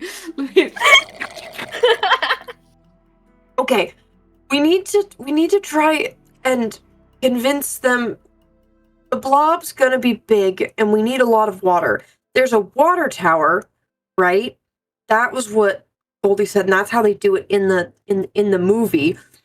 We need to get people over there. I think. As Lumi has been doing this and has gone up to the counter, you probably passed like 2 ordering things past Goldie and the other sort of popular crowd girls. When you walked past though, there was no noise from their conversation. They were clearly like it was almost like they were miming a conversation, but that scene wasn't happening or taking place. And so and that seems to still be happening over in the corner. And the same with Archie. Like Watermelon. literally, like the camera isn't focused on them anymore. It's on you guys. And so their scenes are just playing out in a loop in the background while you guys have been doing this. At what point do I get over there? If Yeah. You know, fast car actually, car? that's a good point. If Sipping milkshakes. you guys did order food, get the food, and have been eating the food. I actually think that's happening sort of out there as you've gotten your food in real time. There is like a rumbling of a car engine outside that like bleeds into the diner as this blue car. Actually, wait, I'm gonna send the car. There's a thing for the car as well. There's a what? There's a little card of info for the car.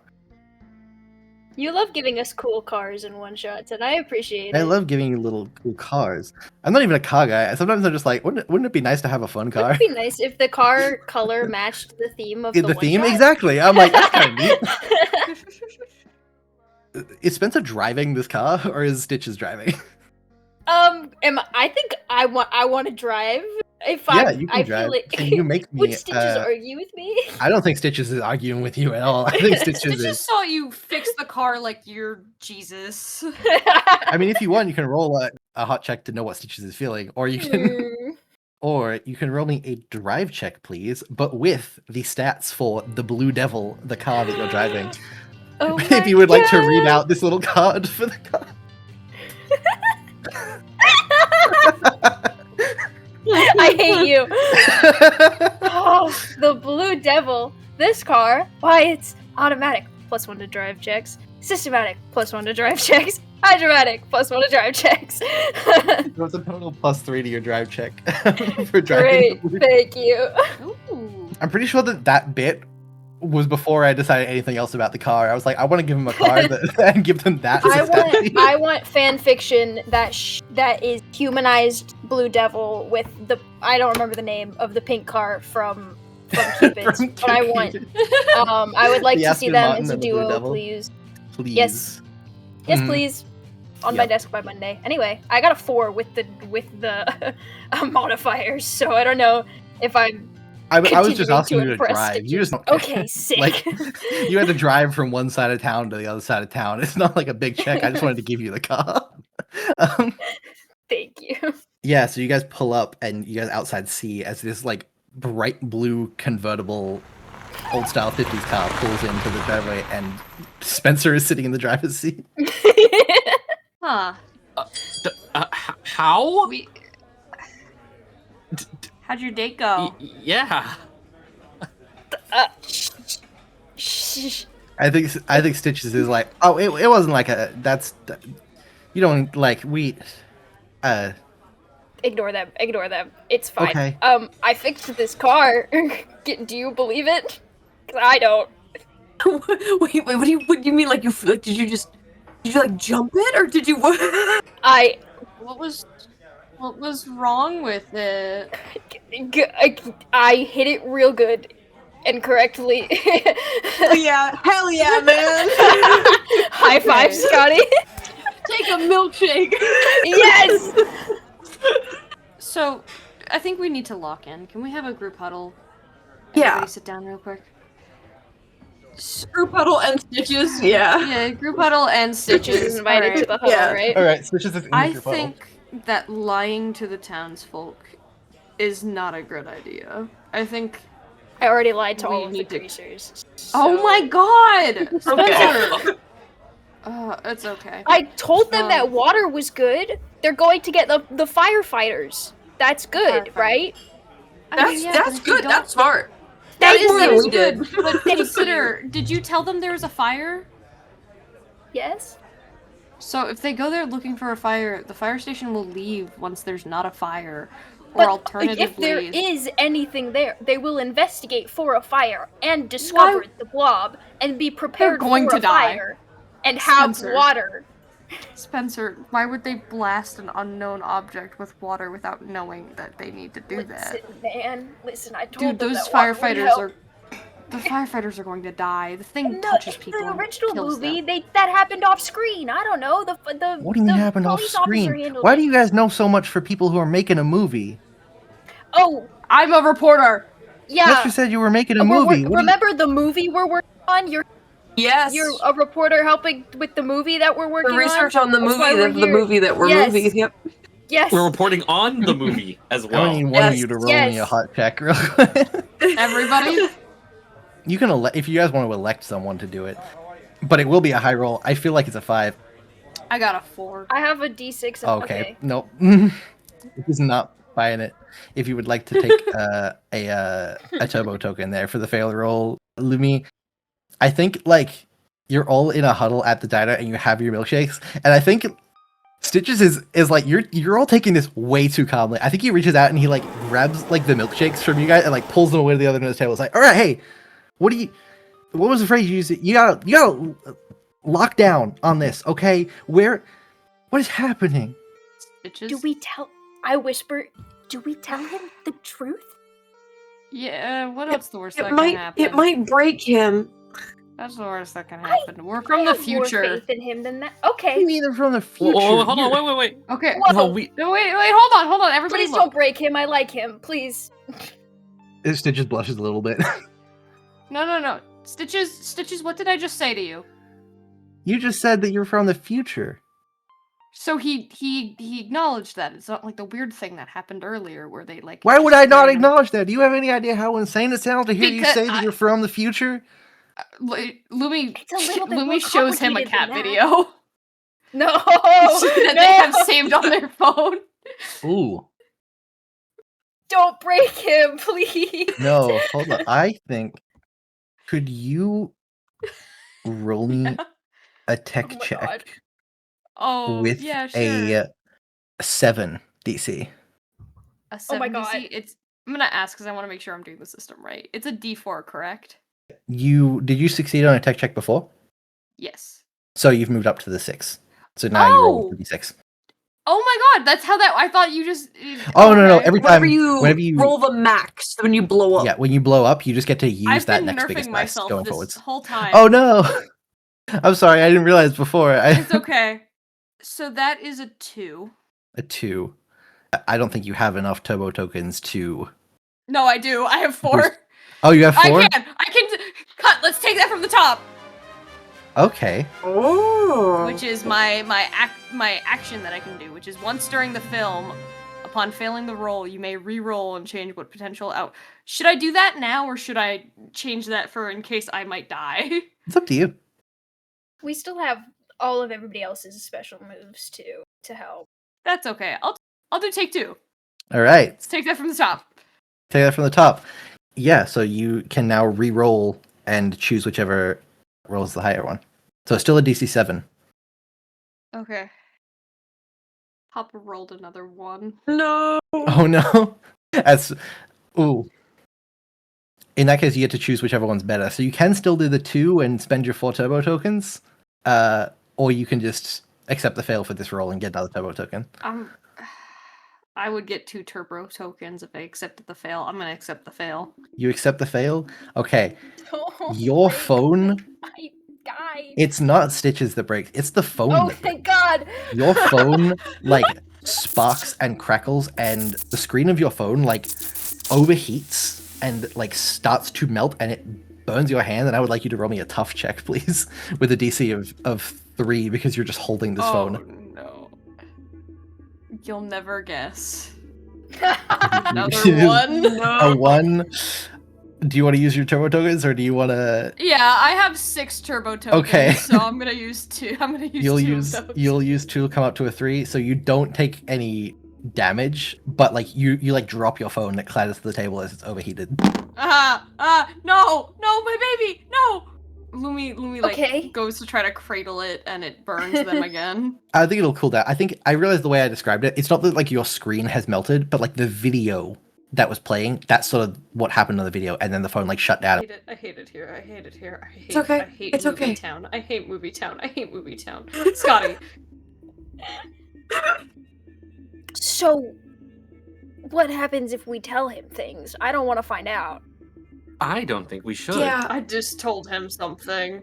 I just told him we were on the future from the future. But I think that saying blandly we're from we can keep to that story. We can go with the future, not that like. yeah, time travelers. Can I, Not like, that, can I, that like, he cover is a his movie character. ears?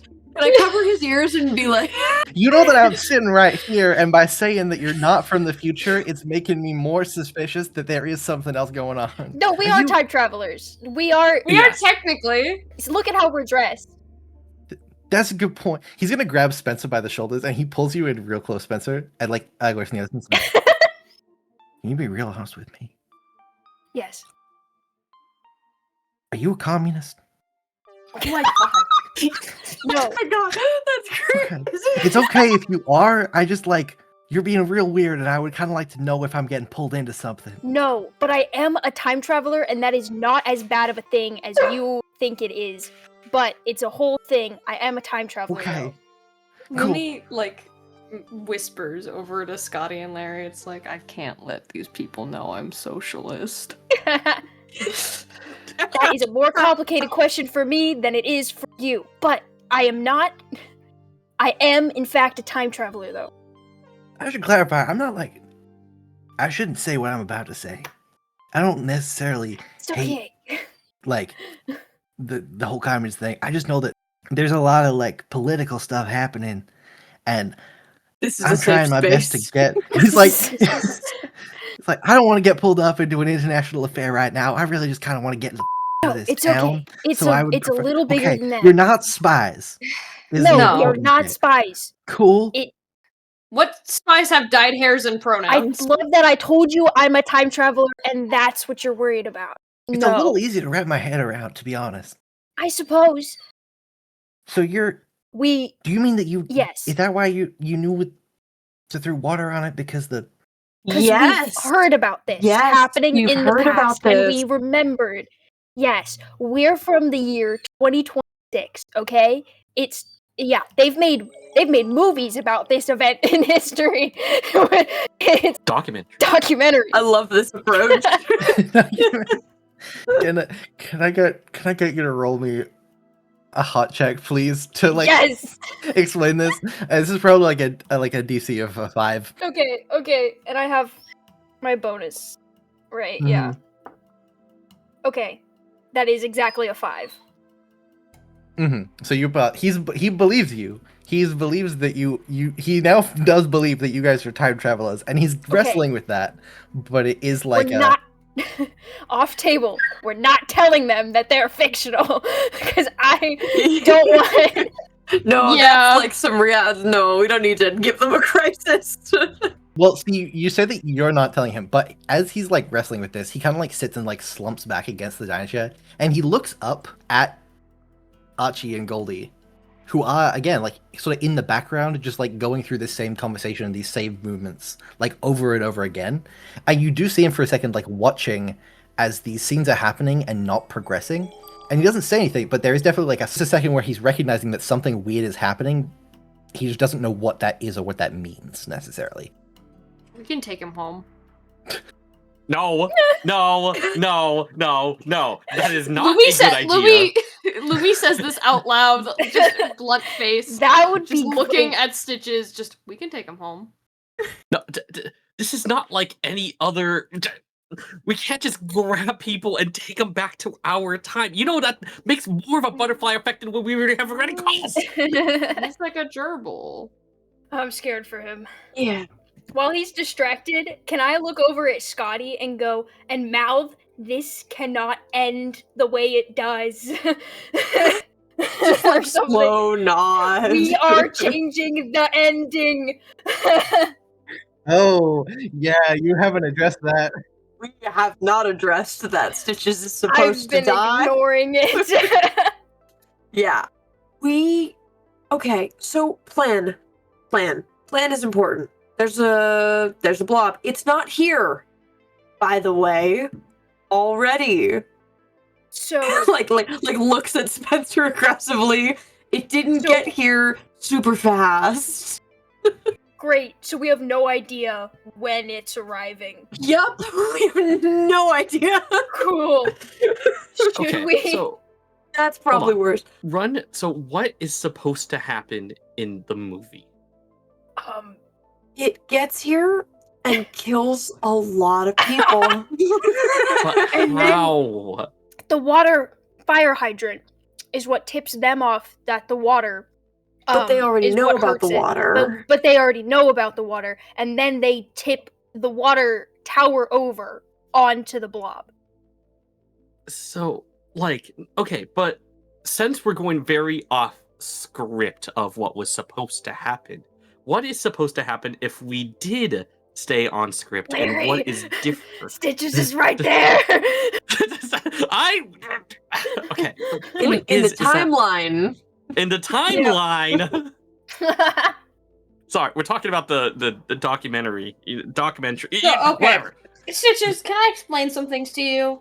I can fix this. Oh God. Sure. Oh no. Oh, Louis no. sits up in their chair like the gamer pose. So we weren't lying. We're big movie fans. We didn't mean to get sent back in time, but we do know what happens, like what occurs. I don't know the terminology from it. We're just kind of calling it a script. Oh, I gathered that. That's fine. I mean, You just kind of look like you got a faraway look. I'm gonna go to the bathroom really quick. How about that? I need Oh to. my God. drink Is some he more. okay? Okay, have fun. Be You safe. see him just like push himself up out of the chair and like a little pale and goes over to the like wanders over to the restroom. Oh my and be like, God. I'll just splash some water in my face real quick. Yeah. So the Um, next thing that would happen in the movie is that the greasers come into town and get into a bit of a fight with the popular crowd. But I sent the greasers the other direction. So they're not coming here, which is probably fine because we don't want everybody fighting anyway, right? Yeah. But what do we do with the rest of the town now? I think we need to divide and conquer, at least for this place right now, because right now, Blob's coming. There's nothing stopping that. But we need to either have a really good convincing lie, or just straight up tell this truth and be like, hey, there was an accident at the lab, there's a freak science thing, we need to get people out of town, which I think is going to probably be the most effective. Yeah. Because if none of us can lie to save our hides. Come on. No, we're really bad at it. The greasers believe me. Thank you very much. Yeah, but also, I also may have taught them how to dap up. oh, yeah. What? No, that's sick as hell. That can't be a bad thing. I hope that Yeah. has no I implications. kind of wish. Do you know if they got the whole fire department? Because I think maybe getting some of the fire department might. I told them to Yeah. get the fire. They said they were like splitting up. What did they say they were doing? Some of them were heading straight to the lab with medical equipment and some water, Oh, they're dead. and some of them were going to get to the fire department. I will say, like, Cormanville isn't a big town in the movie. There's probably only like 2 fire trucks, sort of thing, like for the whole town. Well, maybe they'll get there before the blob leaves and take care of the whole problem. Spencer, they're gonna get there before the blob leaves, and the blob's gonna get them. God forbid a guy has some hope. Maybe we should start telling everybody about water. And being like, oh, there's a weird blob, there's a weird acid, oh, get a bottle of water on you, in case. There's a weird chemical occurrence. I got this. Everybody, I got this. Hold on. Lumi stands on the table real quick. I got this. I got this, guys. Hold on. Oh. Lumi clinks their glass and, like, wedding style toast. Everybody! Hello! Hi! Love it. Yeah. I think suddenly all of the conversations in the background like do stop, and like people start turning to you. I don't know what's Sup? been discussed. My name's Lumi. Hi, guys. Hey, man. There's like a bunch of jocks that are like waving at you from over the jukebox. Lumi feels ecstatic and waves back. Hey guys, we are here. There's a crisis situation with a freak science thing at the lab. I don't know what Archie and Goldie have been have said. Archie, Goldie, what have you guys been saying? Archie's like, well, I've been trying to tell him that like this thing from outer space got there.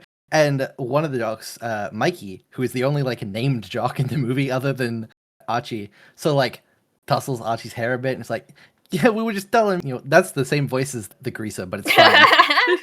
Maybe he's been inhaling too many of those chemicals over the laboratory, and he's like, it's clearly like supposed to be like a jostling friendship thing, but you can also see that Archie is just like, oh, okay, this is all right, yeah, great. I just watched someone die. Yeah. Lumi points their spoon at. Wait, what's your name? What's your name again? Yeah, Mikey. Yeah, Mikey, shut up. Honestly, no, I don't think anyone's just told Mikey to shut up before. He's like, okay, shoot down. Mikey is wrong. There was several eyewitnesses. There have been 3 casualties. Yeah, we can all attest. All of us. Yeah, And thank Stitches you. too. Died. Yeah, this is Spencer. This is Larry. This is Scotty. We're from the community college. We headed up there. The thing is weak to water. It looks amorphous, blob-like, and blue. It kills quickly. Grab water and keep it on you. I'm not joking. I am so serious. I know people tend to have issues telling. I swear this time it's true. Clear everyone out as much as you can. We have to get everybody out of town. We don't know when it's going to be here, but it's got to be soon. Luby, could you roll me a hot check, please? Yeah, It'll be a 6. It's big, it's blob, it's blue. Big it's blob, it's blue. Big, it's blob, it's If you see blue. something big, if you see something blue, if you see something blob, splash it. That is a 5. It was a 6, but I have a -1 because of I have the grease. Oh, true. You have the grease. DC is a 6. I don't think you're making it unless you want to spend a turbo token. I absolutely will. Okay, you spend the turbo token. You're reading that 6. Yeah. They are hesitantly on board. Like, you can see there are a bunch of little like snide comments that you're hearing. Also, when you mentioned Stitches, like a bunch of these guys are Oh, like, shit. oh, okay. My bad. Sorry. There's some like mutterings, and some of the girls that Goldie was talking to scoff and like make these comments to Goldie about talking to the greases and kind of things. But as your speech is going on and you're not like giving up the bit, essentially, they're like, oh, okay. Is this? And I think eventually Mikey's gonna be like, so what he needs to do is, Zach, wait, shouldn't we send someone to deal with that, like the cops or the fire department if you Well, need The water? cops are dead. No, Oh! a cop is dead. No. Wait a minute. Hold on. Scotty, can you roll me a hot check as well, please? With a DC of like, a DC of like I want 6. to scare them, I think. Yeah, I think you need like a DC of Cops are 6 dead. to not freak everybody out. If they freak out, I'm okay with that. They'll get out of That's Dodge. fine, but I'm just telling you what the DC is for the hot Okay, check. I got a 4. A 4. Okay, okay. you blow up. I blew up. I blew up right there in the malt shop. Okay, only one more. It's okay. So 5, and then do I get an extra? Because I'm jacket. Oh, you are jacket. That's jacket. true. You Yes, do get I'm the extra. jacket. So yeah, So you bring it to a 6. 6. Yeah, you do hit that DC. They do. There's like a genuine fear without it being like outright accusatory panic. Yeah. It is like a, oh shit, no, this is like a serious thing now that is an issue that we have to deal with. They like honestly start like talking amongst themselves. They're like start splitting up and organizing into plans. Like these people are gonna go like try and evacuate the side of the like or like Amazing. get people to help with the town that's closer to the laboratory. This other group of people are gonna like try and find water and stockpile water and things like that. You see like the guy through that little hole in the wall in the diner in the kitchen. You see a couple of the people in the kitchen go over and they just start like turning on taps and letting them run. I just had an idea. Yeah. Guys, in the movie, they drove Archie's car through the leg of the water tower, but it didn't work all the way. We have 2 cars. We can take out 2 legs of the water tower. Nobody needs to die. Everything's gonna be fine. We just have to wait for the blob to get close enough to the water tower. How many people does it eat before that? Well, That does lead to another question. How exactly, if we get everyone out of town, how do we bait it into the water tower? with us, I guess. Oh. As the conversation is happening, you guys can hear now in the movie what it would be is the characters are in the diner and then suddenly there is like this roaring group of engines of motorcycles and cars and these horns that are going as the greasers try and get everyone's attention. Instead, what you hear is like a single car that is like screeching through the streets, blasting a horn, and like skids to a stop, drifts sideways into the car park of the diner. And you watch as Gaffer, the Oh, no. greaser, stumbles out. You can kind of see through the window in the back of the car. There are like a couple of the other greasers that are huddled into the back. Some of them are like nursing wounds and things like that. One of them you can see has like a hand fully bandaged up. And suddenly Gaffer like kicks through the door and is like, we gotta get everybody the out of this city right now. I don't think you understand what... Did you know that was in there? Lumi is still on the table. No. No idea. Spencer, Jamie, We are everybody- crazy, dude. Jamie, I'm scared. Jamie, we just I'm scared. told every- They're gonna get me. There's like a big blue blob A big blue blob. that's in the lab and it's coming. He said the thing. Roll the crit. No. Some sort of big blue blob. As he's saying this, and a bunch of the like popular crowd are like pushing past him out into the streets and like splitting off to cars and things, there is this sort of rumbling wave noise Oh no. on the horizon. Oh no. Guys, we gotta go. As you look out the diner, like on the horizon, you can see this large mass moving towards the town. Oh. We gotta go to the water Get tower. in We the gotta car. go to the water tower. I Everybody wanna in the car. Stitches. I wanna go get Stitches. I think because you had like disrupted the scene and set the next scene in motion, Stitches would have like come back out. Okay, thank God.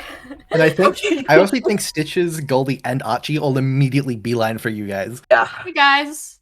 Can I tell them my plan? This is my plan. Or do you guys like my plan? We have 2 cars. We can drive them through the water tower.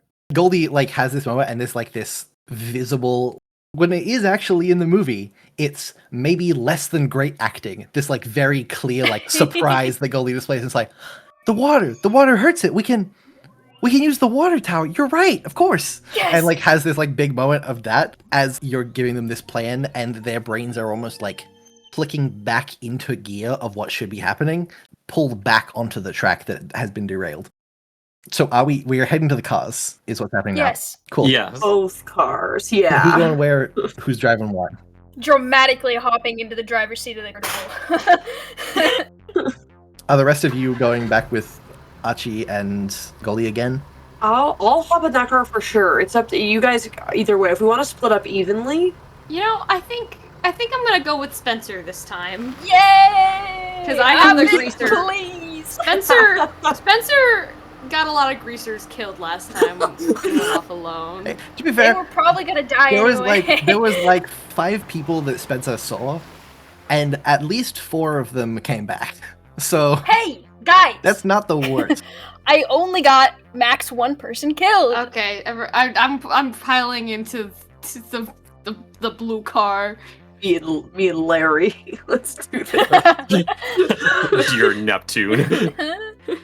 I think in Archie's car, it's been I think odd to witness with some of like the fictional characters where you're seeing these like splits almost, where they are jumping between this sort of cheesy overacting B-movie moments like that big surprise and like the gee golly, Doc's dead, and to these like genuine subtle human reactions like Archie being genuinely asked what he wants to do. And I think there is a bit of that with Goldie where there is like a very solid resilience to Goldie as she's like curled in on herself in the car, and I think you just hear her mumble slowly like, "It's the worst day of my life. I'm done. I'm done. Get out of here." And it's just like muttering to herself as this like breakdown is like starting to creep through that like character. Yeah. Meanwhile, kind of similarly, because it's the same thing you've seen with Stitches, where Stitches will have these moments where like click through that something is not wrong and that the world does not feel the way it's supposed to and things are happening. And speaking of Stitches, I think in the car with the two of you, Stitches will turn around in the passenger seat to look at Lumi and go, "You and Silver Screen, you keep talking about being from the future. Do I make it out of the town? Like, that's all I want to do. I just want to make it out to the sea, just to get out of this place. I do that, right? Why would I know?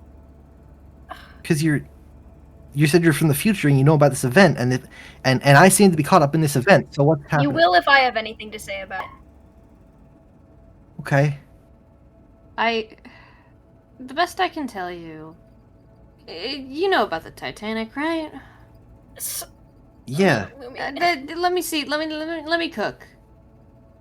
So, do you know if I gave you a passenger's name, would you know if they got off? I guess not, but yeah, I guess. Listen, we're gonna get you out of here. And then you're gonna be able to leave wherever you want to go. Trust me. Right. Yeah. I'll get you the bike. You'll go wherever you want. I get the feeling of being trapped. I grew up in a small town, I get it. What about you guys? You just going back to the future? You just vanish out of lives quickly? You turned up? You just. Gonna be honest, I don't know.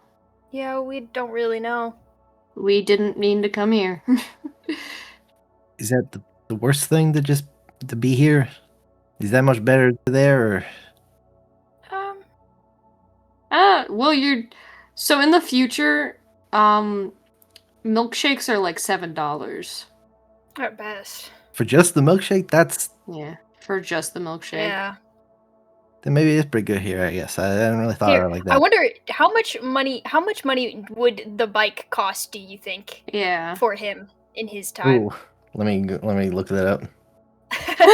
Well, is he buying it new or is he buying it off of? He's buying it off of like, someone, like off of one of the other. So it's got to greasers. be not super expensive anyway. Would Lumi be carrying around 200 USD? If you want it to be. He shrugs and he's like, I was gonna give Grip $80 for the bike, and I $80? don't know. I know it's expensive. I've been No. since my mom passed away. I haven't had the cash I for hand that. Lumi my phone and say, "I got Lumi grabs their wallet and goes, my dad gave me like 100 before I left. Bro, we pool our money and give him enough for his bike. You're like, this is like like kind of life-changing money for this. Like This is for like a month's groceries, but he's just like holding this $100 in his hands, like staring at it as you're driving through town. There you go. this was for a month's worth of groceries. But like I can eat ramen. You gotta do $100 for a month's worth of groceries? Yeah, it sucks. Yeah, and that's not even a lot of groceries. No.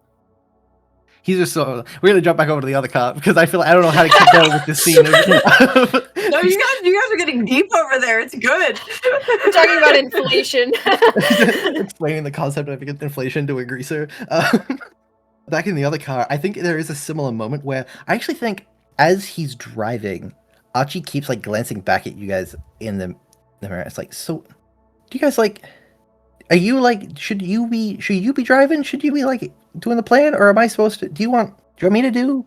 No, you're doing great. Oh, Yeah, you're following what needs to be done. Yeah. cool. Yeah, I just kind of, I don't know. I'm not really used to like doing that. I just kind of go along. I think you're doing pretty good. Thanks. I mean, you got all your friends, you know, and that's more than like. Yeah, for sure. We're friends. We're buds.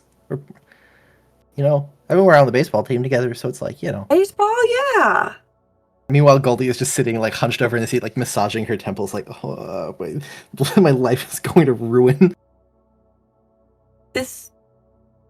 I'm sorry that today is like this.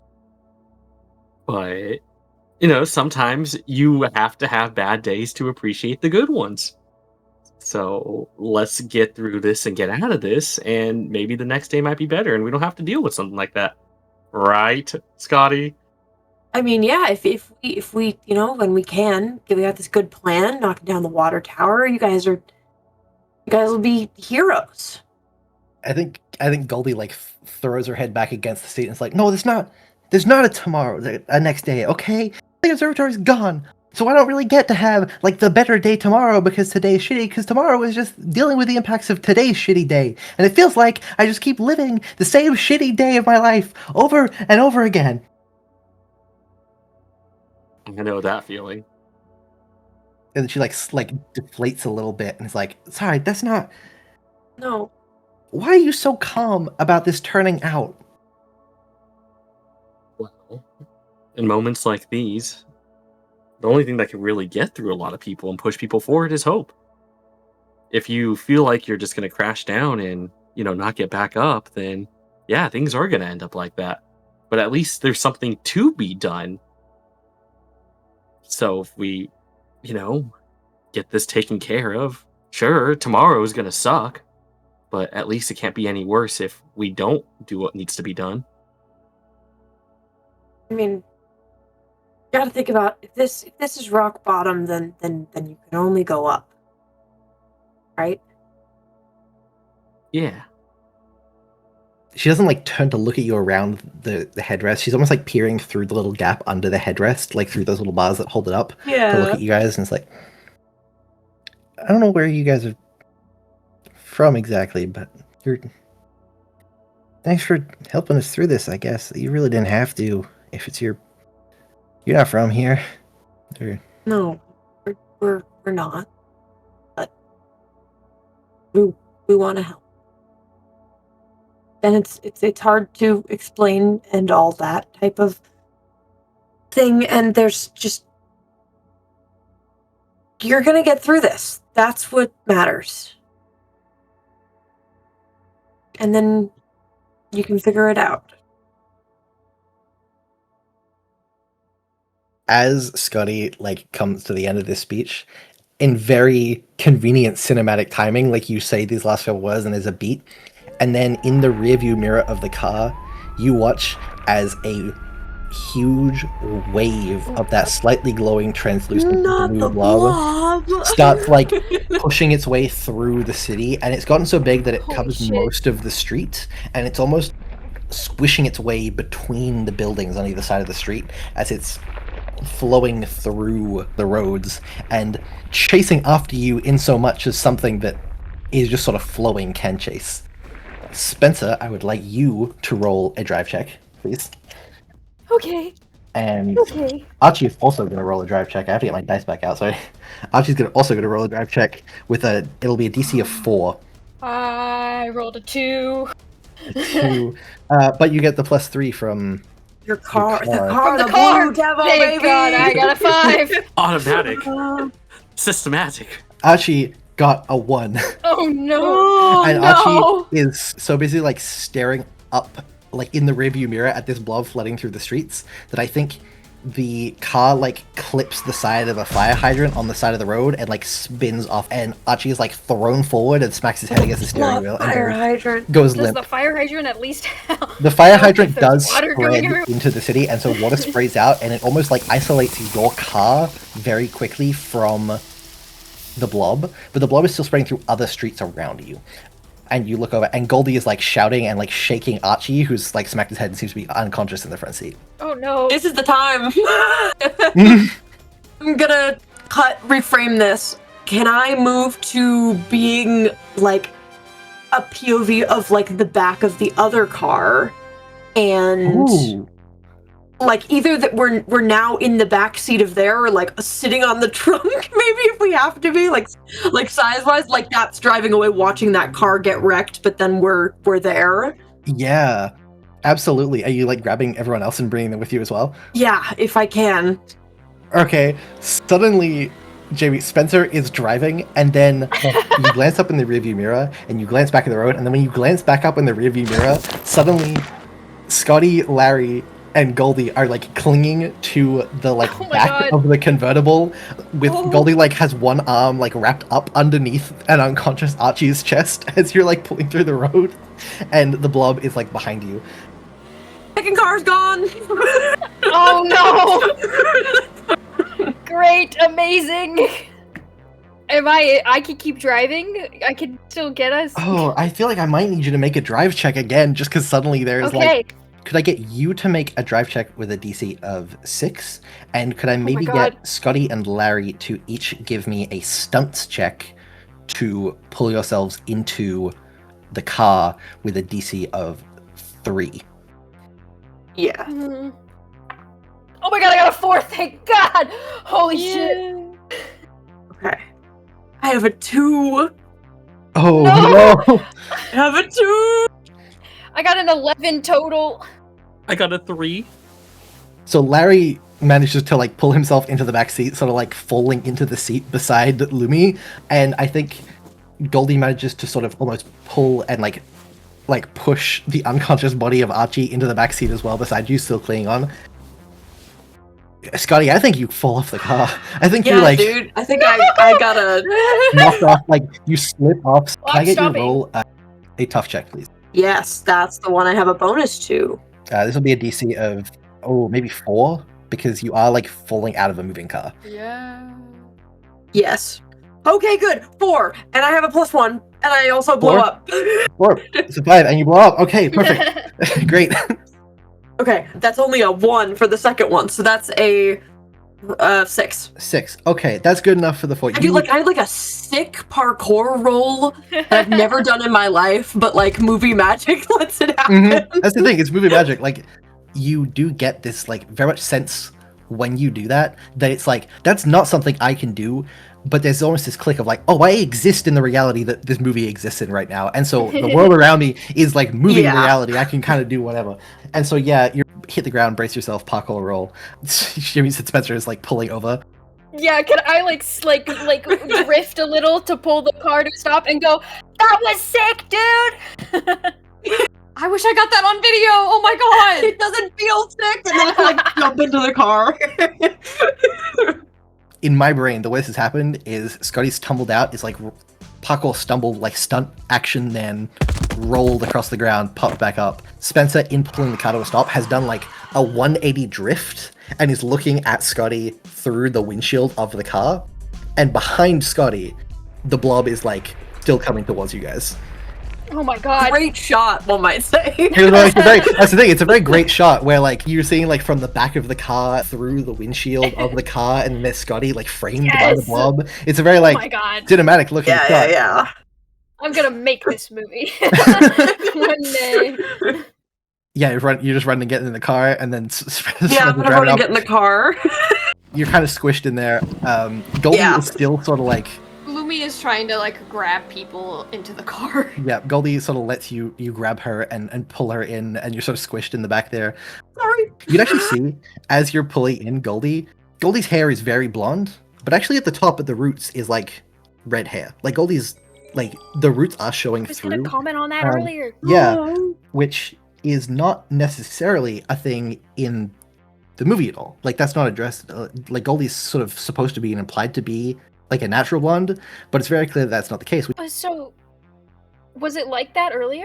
I'm sure if you went back and you analyzed the movie frame by frame, you could probably see shots where it like shows through sort of thing. I also think it might be a little bit that just in the over the course of the production of the film, Oh, it the grows actress's out. hair grows out a little bit, and so now you can see it more clearly than you could before. That you sort of hit this point later in the film. So we're now. Hmm. So you're driving, I think up ahead, you can now see that the water tower is coming up ahead of you. And there's like a wired fence around this big water tower in the north side of town. Okay, I'm parking the car and we're getting out. Do you think we could get both legs with one car? Do you think we could drift it? In the Holy movie, crap. it didn't work, and we needed the motorcycle, even which we don't have in the first place. We don't But if even have a we second wanted vehicle to sacrifice right now. ourselves. I'm like, I think Spencer hops out and is like, Goldie, do you have a hairpin? Yeah, why? She like pulls out a hairpin and like holds it out to It's you. locked. No, you do it. I don't know how to do it. I don't know why you would assume that I can Just do give that. it a try. Just give it a try. Please, humor me. Okay, fine. No, beginner's luck. We've all been doing new things today. She like drops down in front of the latch and like within a matter of seconds, the lock picks this lock and it busts open. And she like stands up and like brushes the dirt off her dress. Can I say, hold on, what is the line that Archie says when she does that? Can I say it? I would know it. Something he didn't know she could do that. Yeah, I didn't know you could do that. I think she does for a second like lock in and she like puts a hand on her hip. It's like, I guess I'm not as polished and shiny as everyone thinks I am. And then she like has a moment of being like, she comes back to herself. It's like, no, you did if you didn't know I could do that, why did you ask me to do that? Wait, you did know I could do that. It's okay. It's fine. She's like, what? Like, there's no time for this. Let's go. Thanks, Goldie. You're so cool. You have to teach me how to do that, by the way. The second she's not looking at me anymore, I look over my shoulder, give Scotty a thumbs up. Yeah. Yeah, so you push open these gates. You can clearly see, like, the water tower is on 3 legs. So you do only need to knock down one of them for it to fall. But it's a case of, like, the reason it didn't work in the movie is they basically just, like, throw a brick on the accelerator and hope that it hits it square on. And it doesn't quite hit it square on. And it's sort of like, Okay, so Knocks one of out. us has to drive it through the leg. if that's what you want to do. You can also come up with any other, like, way to get this water tower down. I'm just telling you what happens in the movie. I can also make you tell me what to do. You can With if my you would move. like. Yep, Yeah, sure. I'll use Dilly dailies sure. to use this move. Announce. Cut! Let me check the dailies. Once during the film, you may ask the GM directly for the solution to a given scenario or clues to the next step forward, including information on any clues you may have missed in earlier scenes. I think, yeah, looking at it and looking at like what you know of the film, the reason it doesn't work in the film is that the car doesn't get that like straight on collision with the leg. The plan Okay. is for them to drive directly through the leg and knock it out completely. What happens is the car hits a rock on its way there and slightly bounces off, and it more sort of like grazes the side of the leg enough to damage it that Stitches can then use his motorbike to tow a chain and like rip it down. Okay. But you don't have the motorbike, and you now also don't have Archie's car. So yeah, you'll need to try and clear this leg in one. Okay. I think we can use a chain with the car. A car is way more powerful than a motorbike. But then we're driving straight at the blob Mm. after, which is what killed. Which in the film, Attack of the Big Blue Blob, is for the audience how Stitches dies. In a matter of minutes, as of the film progressing as it should, Stitches will sacrifice himself to drive directly into the blue blob, pulling down the water tower to save the town. I don't want that to happen. I don't want that to happen, guys. But so if we drive it, it probably won't like kill us if we drive the car through the leg of the water tower, assuming we don't hit anything else. Silly answer. But if we try and tow it, then we're gonna drive straight into the blob. So I and think we move the rock hey, that sends the car off course. and then you're so smart. I don't know if that would actually work. So the options is either get a clean hit on the water tower, like it has to be a perfect shot, or hypothetically, we like just how the movie plays out, it doesn't necessarily get that perfect shot, and our second chance We is just to change let it in. Stitches kill himself. No. We honestly can't let Stitches kill himself because we don't have the motorbike. Yeah. So then like the first option it works then, right? Where's that Mickey guy? we're just gonna throw another character to sacrifice. Yeah. So I think something needs to be done. If we only have one clean shot at this, hey, I drive to work every single day. Larry. If it needs to be done, I can try my best to get a perfect shot. Are you okay with that, Sen? Who's Sen? I'm Larry. You got it, dude. Oh, Larry. It must be done.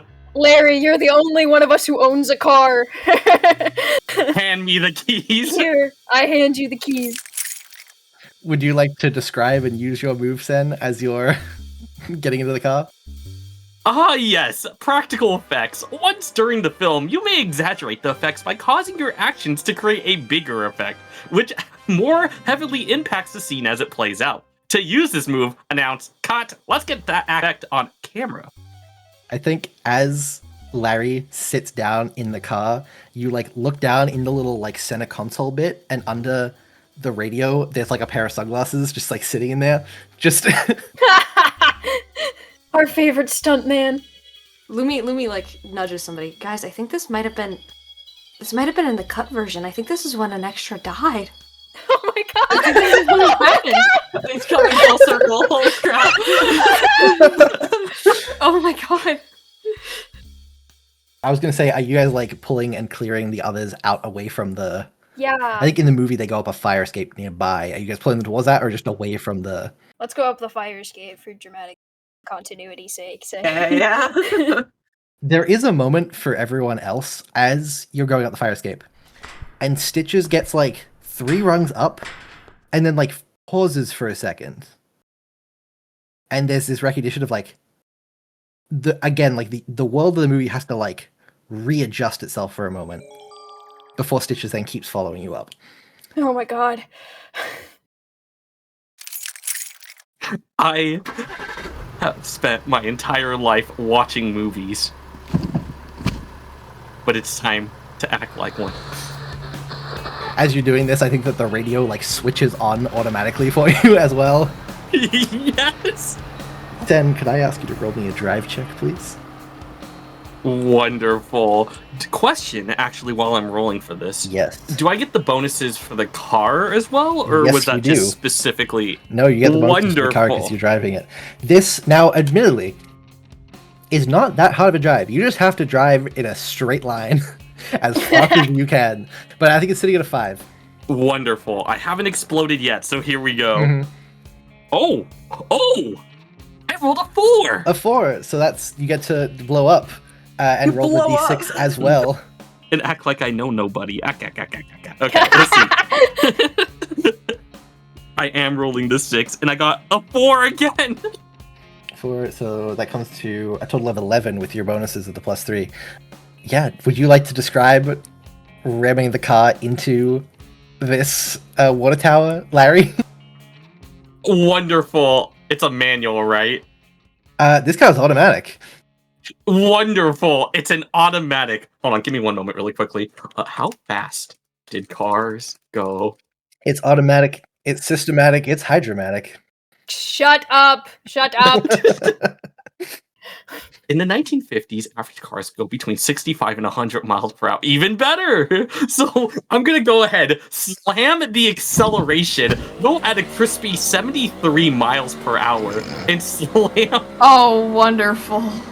I like to think that the reason you have such a specific 73 miles per hour is because it's almost a little bit for Larry like this out-of-body experience where as you're doing these actions, you're pulling in the drive, you slam your foot in the accelerator, and you're getting these close-up shots flashing through your vision of your hand on the shift, your foot hitting the pedal, the dashboard of the car as the needle rapidly flies from one end, and when the needle hits 73 is when you collide with the tower.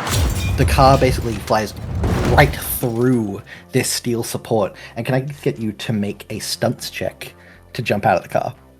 And this would be we'll go with a 5. Well, good news. I also rolled a 4. Perfect. So you get to Again. blow up again. Blow up! Wonderful. Wait, me or the car? Okay. Both. You blow up in a slash pause way. I rolled a 2. A 2. Okay, so that brings you up to a 6. So you do make it. So this is after impact or right before impact? Up to you. Wonderful. So it happens during impact. And what happens is I jump out with the perfect diver's form horizontal. I go in, I do a couple flips in the air, land, also do a flip while down, tucks in my sunglasses, the car explodes in the background, and I'm not looking at the explosion because, it's very cinematic. I'm picturing like the full kind of superhero landing, like brace down on the ground, your sunglasses looking at the camera, and behind you the car explodes, and then in the midst of that explosion, the water tower hits the ground and bursts open, and this flood of water puts out the car explosion and floods out into the street. Yeah. Yeah. Not so big anymore, Blue Blob. Holy yeah. We start cheering. No! That's our movie theater employee! As you guys are cheering from the fire escape and from that up high point of view, you can see as the water floods through the town, floods through the streets, and hits the blob, and there's this massive hissing. It's not quite a scream, but it's like sudden release of gas and of hissing as the blob is melted away by this flood of water, which rushes through the streets and washes it all away, defeating the big blue blob. And you're all standing up there on the fire escape with Larry down below you, crouched by the wreckage of the water tower. Shit. Cheering and shouting and whooping and encouraging me. Yeah. It was Larry time. Yeah. God, this is so good. I think you see it's this interesting thing where Goldie almost instinctively goes to reach up and wipe away a tear and then realizes there isn't a tear there. And then goes back to clapping. Archie goes to reach to give Goldie a hug and then backs away from it because it doesn't need to.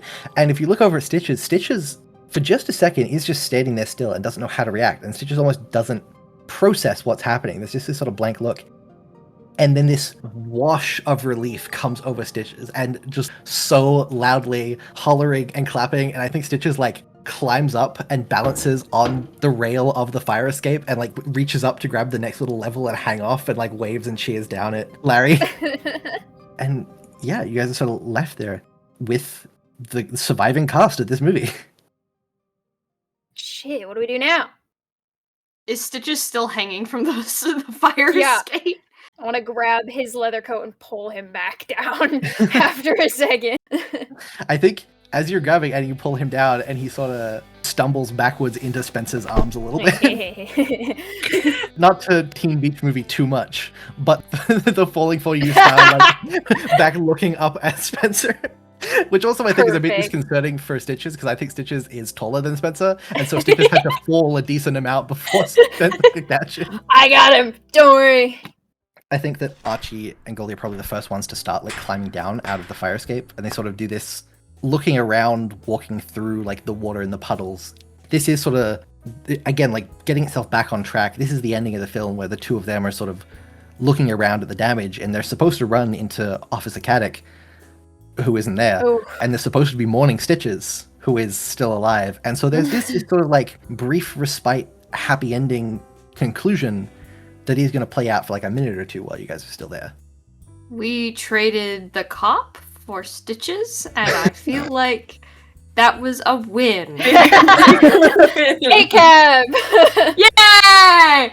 Lumi is gonna go over and like clap Archie on the shoulder and like give him a pat and just kind of be like, "See, all worked out. Yeah, Dad. It just You need to, man, it's really I hadn't. Archie, Yeah, grow a spine for me after this, please." I think when you approached, he went to like extend a hand to like give you a handshake, and he like then like reaches down and grabs your hand and like clasps it together. It's like, you know what? Actually, Lumi, you really, I didn't have like a goal, like something I wanted to do after college, but like I don't know. I feel like someone's got to report on this. You know, if you're not sticking around. Tears just fill Lumi's eyes. No other words, and then they just.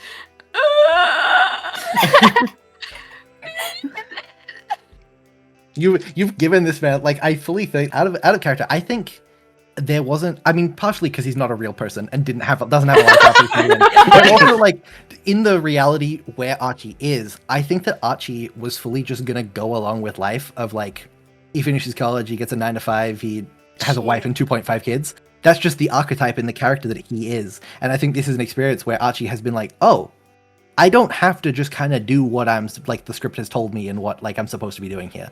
And Archie, like, you can go by they them. this was Archie, actually, it's legal you now. said that- I think that Goldie will probably go over to Scotty and be like, hey, you know, look, thanks for put things into perspective a little. Yeah. It's not exactly, you know, the easiest coming from the north side of town, and it's just. I mean, this is a look. I'm never gonna say that this isn't the terrible, awful, shitty day, but we did that together, and that's Can I something be honest? It was thrilling. Like I don't think I processed that, but like. I fell off of a car. Yeah, no, Yeah, this you're, like, is some freaking crazy shit. stuff.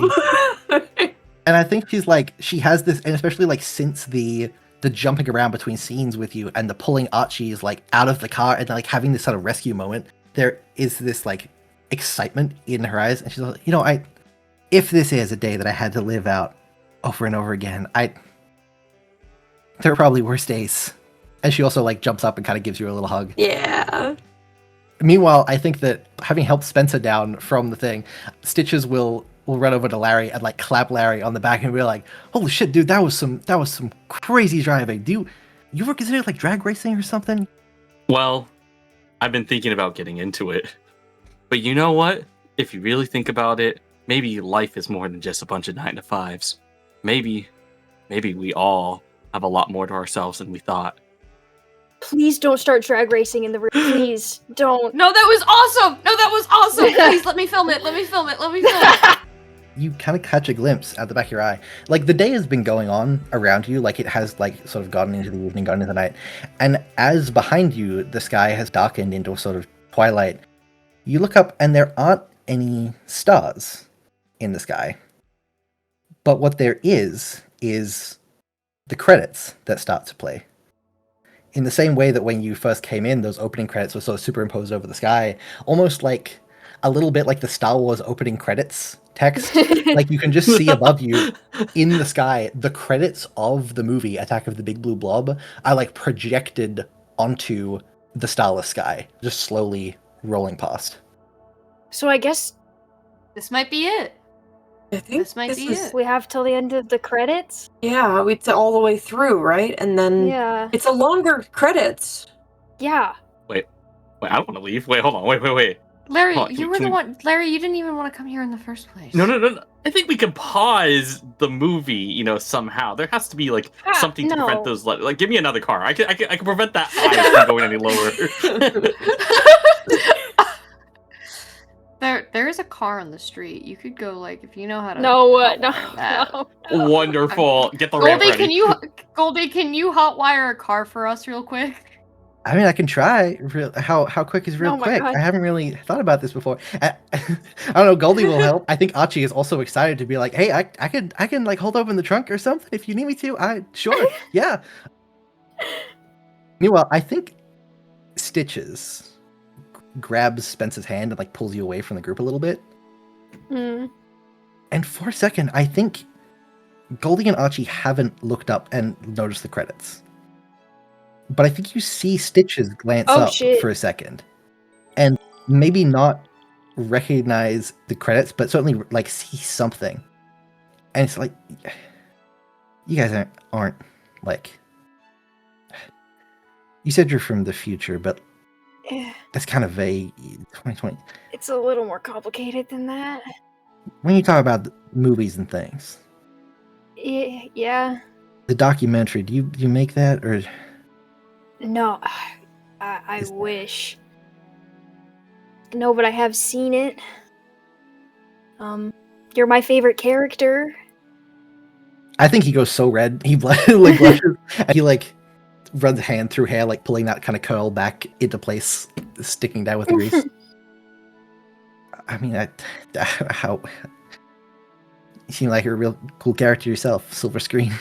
And he sort of just standing there for a second. It's like you know, when you're heading back to the future at all, I mean, we could go to movies or something if you wanted sometime.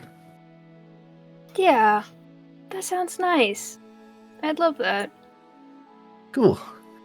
Yeah. And I think as you guys are like hijack a car and as this conversation is happening, it gets to the end of the credits and the sky itself starts doing that sort of flickering back and forth like the projector.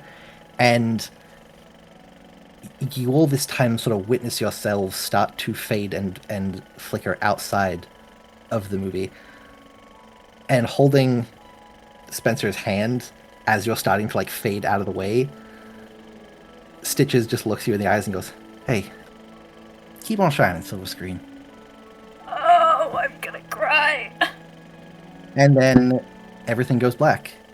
And when you open your eyes, you are back in the private screening room Shit. of the Oracle Theatre, and over on the tape, like on the projector, the tape has fed all the way through and it's just sort of flapping, having come undone from the machine. Whoa. I think that Lumi stands up and immediately falls down, like faceplant style. We all were there, right? Like that wasn't like Yeah. okay.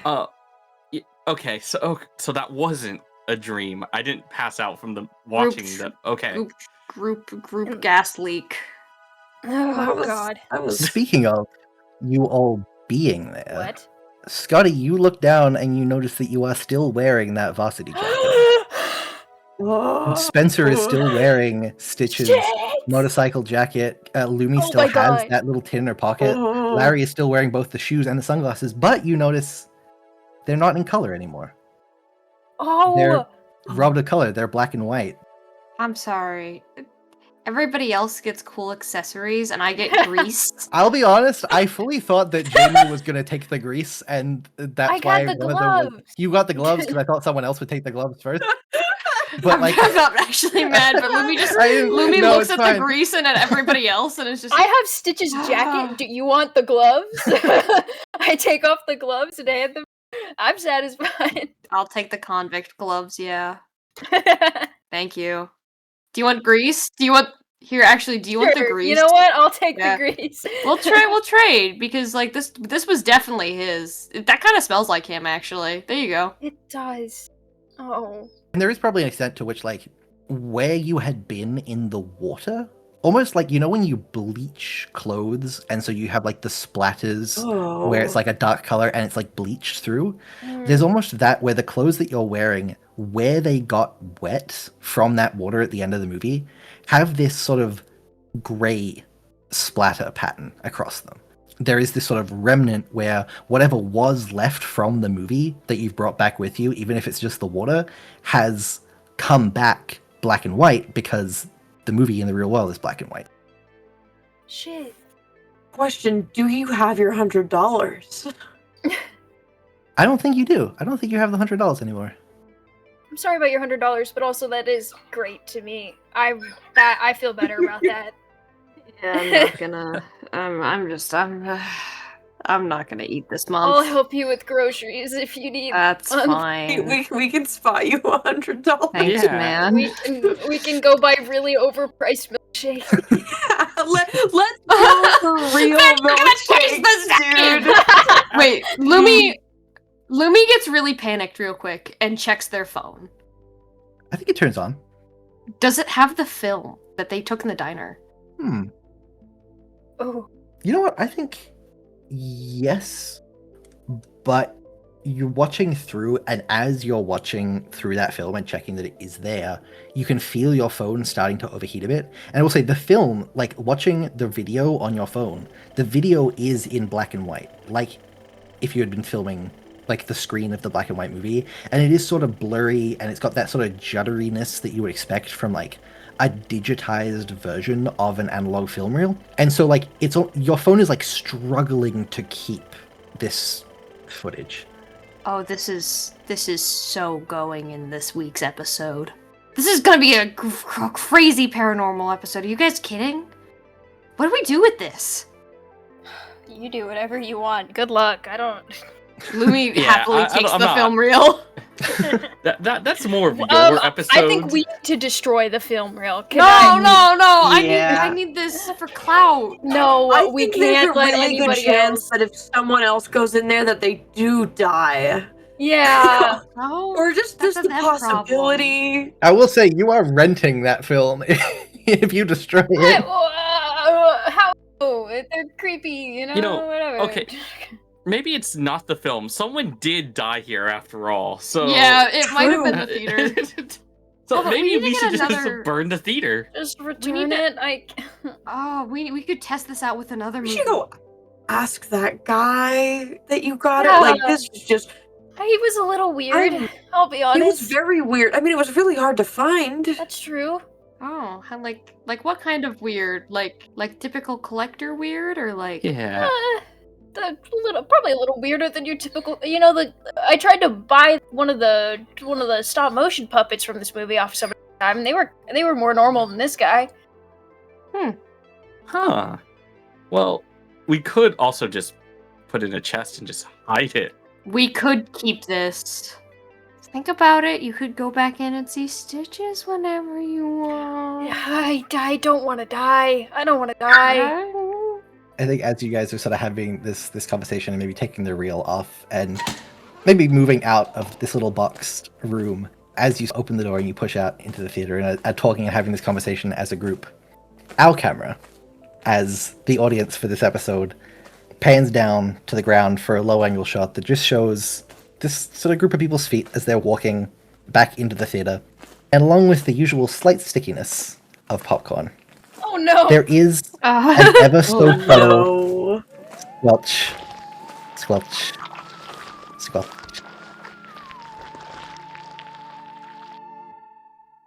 And that's where we're going to Oh. end Attack of the Big Blue What Blob. in the for Jumanji today. drums you? Big and blue and blob. Does that mean that the blob is canon to the Umber universe? Yeah, It's real. I don't know. I'll be so real. I don't have like a pickup for that. I just wanted to end it on like a the end question mark. I don't know. Like, Yeah. yeah. Do you guys have like any like character things you would want to do here? I mean, I say I don't have anything for what the pickup there is. If you guys would ever want to come back and do a pickup for that, Tuck's hair behind ear, I'd be down. We can leave that open. I think Scotty and Spencer go back to film class with the greatest movie idea ever. And it turns out as Teen Beach Movie. Yeah! I think that Lumi is able to do an amazing expose on all of the things and fun facts about the film, including some of the perhaps not so true fun facts that speculate around the internet, and is even able to put in what they call a themed segment. Mhm. That's just the footage, which I think is fun. It gets, Yeah. I don't know how many viewers they have. I mean, you said you have 3 million TikTok followers, so Yeah. I guess a lot. A decent amount. They get 5 million views. Mega true crime famous. Mhm. The next week they do talk about a cold case, and they are a typical true crime podcaster, so don't give them too much credit. You got anything for Larry's lease on life, Sam? Oh yes, I have plenty for Larry. So Larry ends up leaving, quits their job, and decides that there's more to life than just working that 9 to 5. Exactly what he said during that film. And he pulls all of his funds to buy a 2026 Toyota GR Supra MKB Final Edition, and just drives and races down, the local town against other people that also like cars. And Larry turns into a car guy. Icon. He's driving off into the sunset, man. Literally. But people remember Larry for 3 things: his car, his personality, and his really cool sunglasses. For some reason, he won't share how he got them. I guess I can transition into our little outro here. Thank you guys for joining me today for our silly little one shot. I hope you guys had fun. I liked it a lot. I hold this little fake movie and these little movie dorks in my hands. That was so good. That was so good. Yeah, I mean, you made a whole real movie for us to base this off I of. made a whole movie. Yeah, no, this is really cool. It's so Thank you. cool. I probably went more overboard than I needed to. Thank you. That's part of maybe why I'm like, maybe we could do something else, because I had this whole movie. I got to use it for something. But yeah, thank you everyone for listening to our campy little one-shot special. Sorry we pulled the rug out from underneath you at the start with the fake intro. No, you're not. But No, you're I'm not. I like that fake intro a lot. But hopefully the adventure that was on the other side was worth it. If you enjoyed it, please let us know. Like and follow, review and comment. Comment. Keep shining, silver screen. Comments keep shining silver screen. If you would like more Attack of the Big Blue Blob content, tell us, maybe we'll do a sequel. But also, like we just said, there is an entire movie of content that I put it made on up Patreon, on please, the please, Patreon. please, yes. There will be, it is like a several page document, essentially, basically like a Wikipedia entry for this fake fictional film. It has a full several page plot summary of how the movie was supposed to turn out if these guys hadn't gotten involved. It has behind the scenes fun facts, which is where they kept spouting those fun facts, actors and directors and production things for the movie. I had a lot of fun with the little creative world building exercise of coming up with this whole fake movie. So if you would like to read that, that'll be on the Patreon, along with a bunch of other fun little exclusive things that are on the Patreon. They're up there. I don't know what they are, but we have them. Hello, it's Editing Connor here. Surprise! I do know what's on the Patreon. Posted right now alongside this episode, because there wasn't a Patreon early release, is the first episode of a brand new Patreon exclusive show that Jamie and I are debuting. The show is called Wayward Watchers, and it is a movie commentary tracks recorded by me and Jamie, where every now and then we're going to sit down and watch a movie that is relevant to one-shot specials, or the main campaign, or just inspirations, or maybe movies that you guys want us to commentate on. And so it's going to be the two of us yapping with maybe some special guests sometimes. But our first pilot episode in honor of Attack of the Big Blue Blob is watching one of the biggest inspirations for it, which is the Disney Channel original classic Teen Beach Movie. So if you would like to watch Teen Beach Movie with us in this audio commentary track, you can check out the first episode of Wayward Watchers on the Patreon. Recently we got a soundscape up there for Nancy's Bakery, and if you would like more of just other things and of us here, there's the rest of the main campaign of Cantripped, which will pick up on its usual schedule, I'd assume, when this releases. So the next will probably be a Patreon release of the next episode in the main campaign. There's also a whole bunch of one-shots and miniseries. If you liked the tone of this, Good's Old-Fashioned School of Loverboys is like a campy pulp spy Cupid trilogy that I ran here. Or if you want some of the more sci-fi horror things, we have Redshift Station, which is a Alien Among Us inspired one-shot that Mambu ran for us a couple of years ago. That's also really good and really fun. You check those out. They're fun. I'm great at outros, always. But yeah, thank you guys so much for joining me for today's one shot. It was great to grab all our friends and go, now be in ketchup with us, please. Yay! Yippee. 3 more off the list. List grows ever shorter. You've entered our rotation of people we'll grab sometimes and be like, here, come back. Wonderful. With that, we'll end off our little session here. Goodbye, everybody. Bye!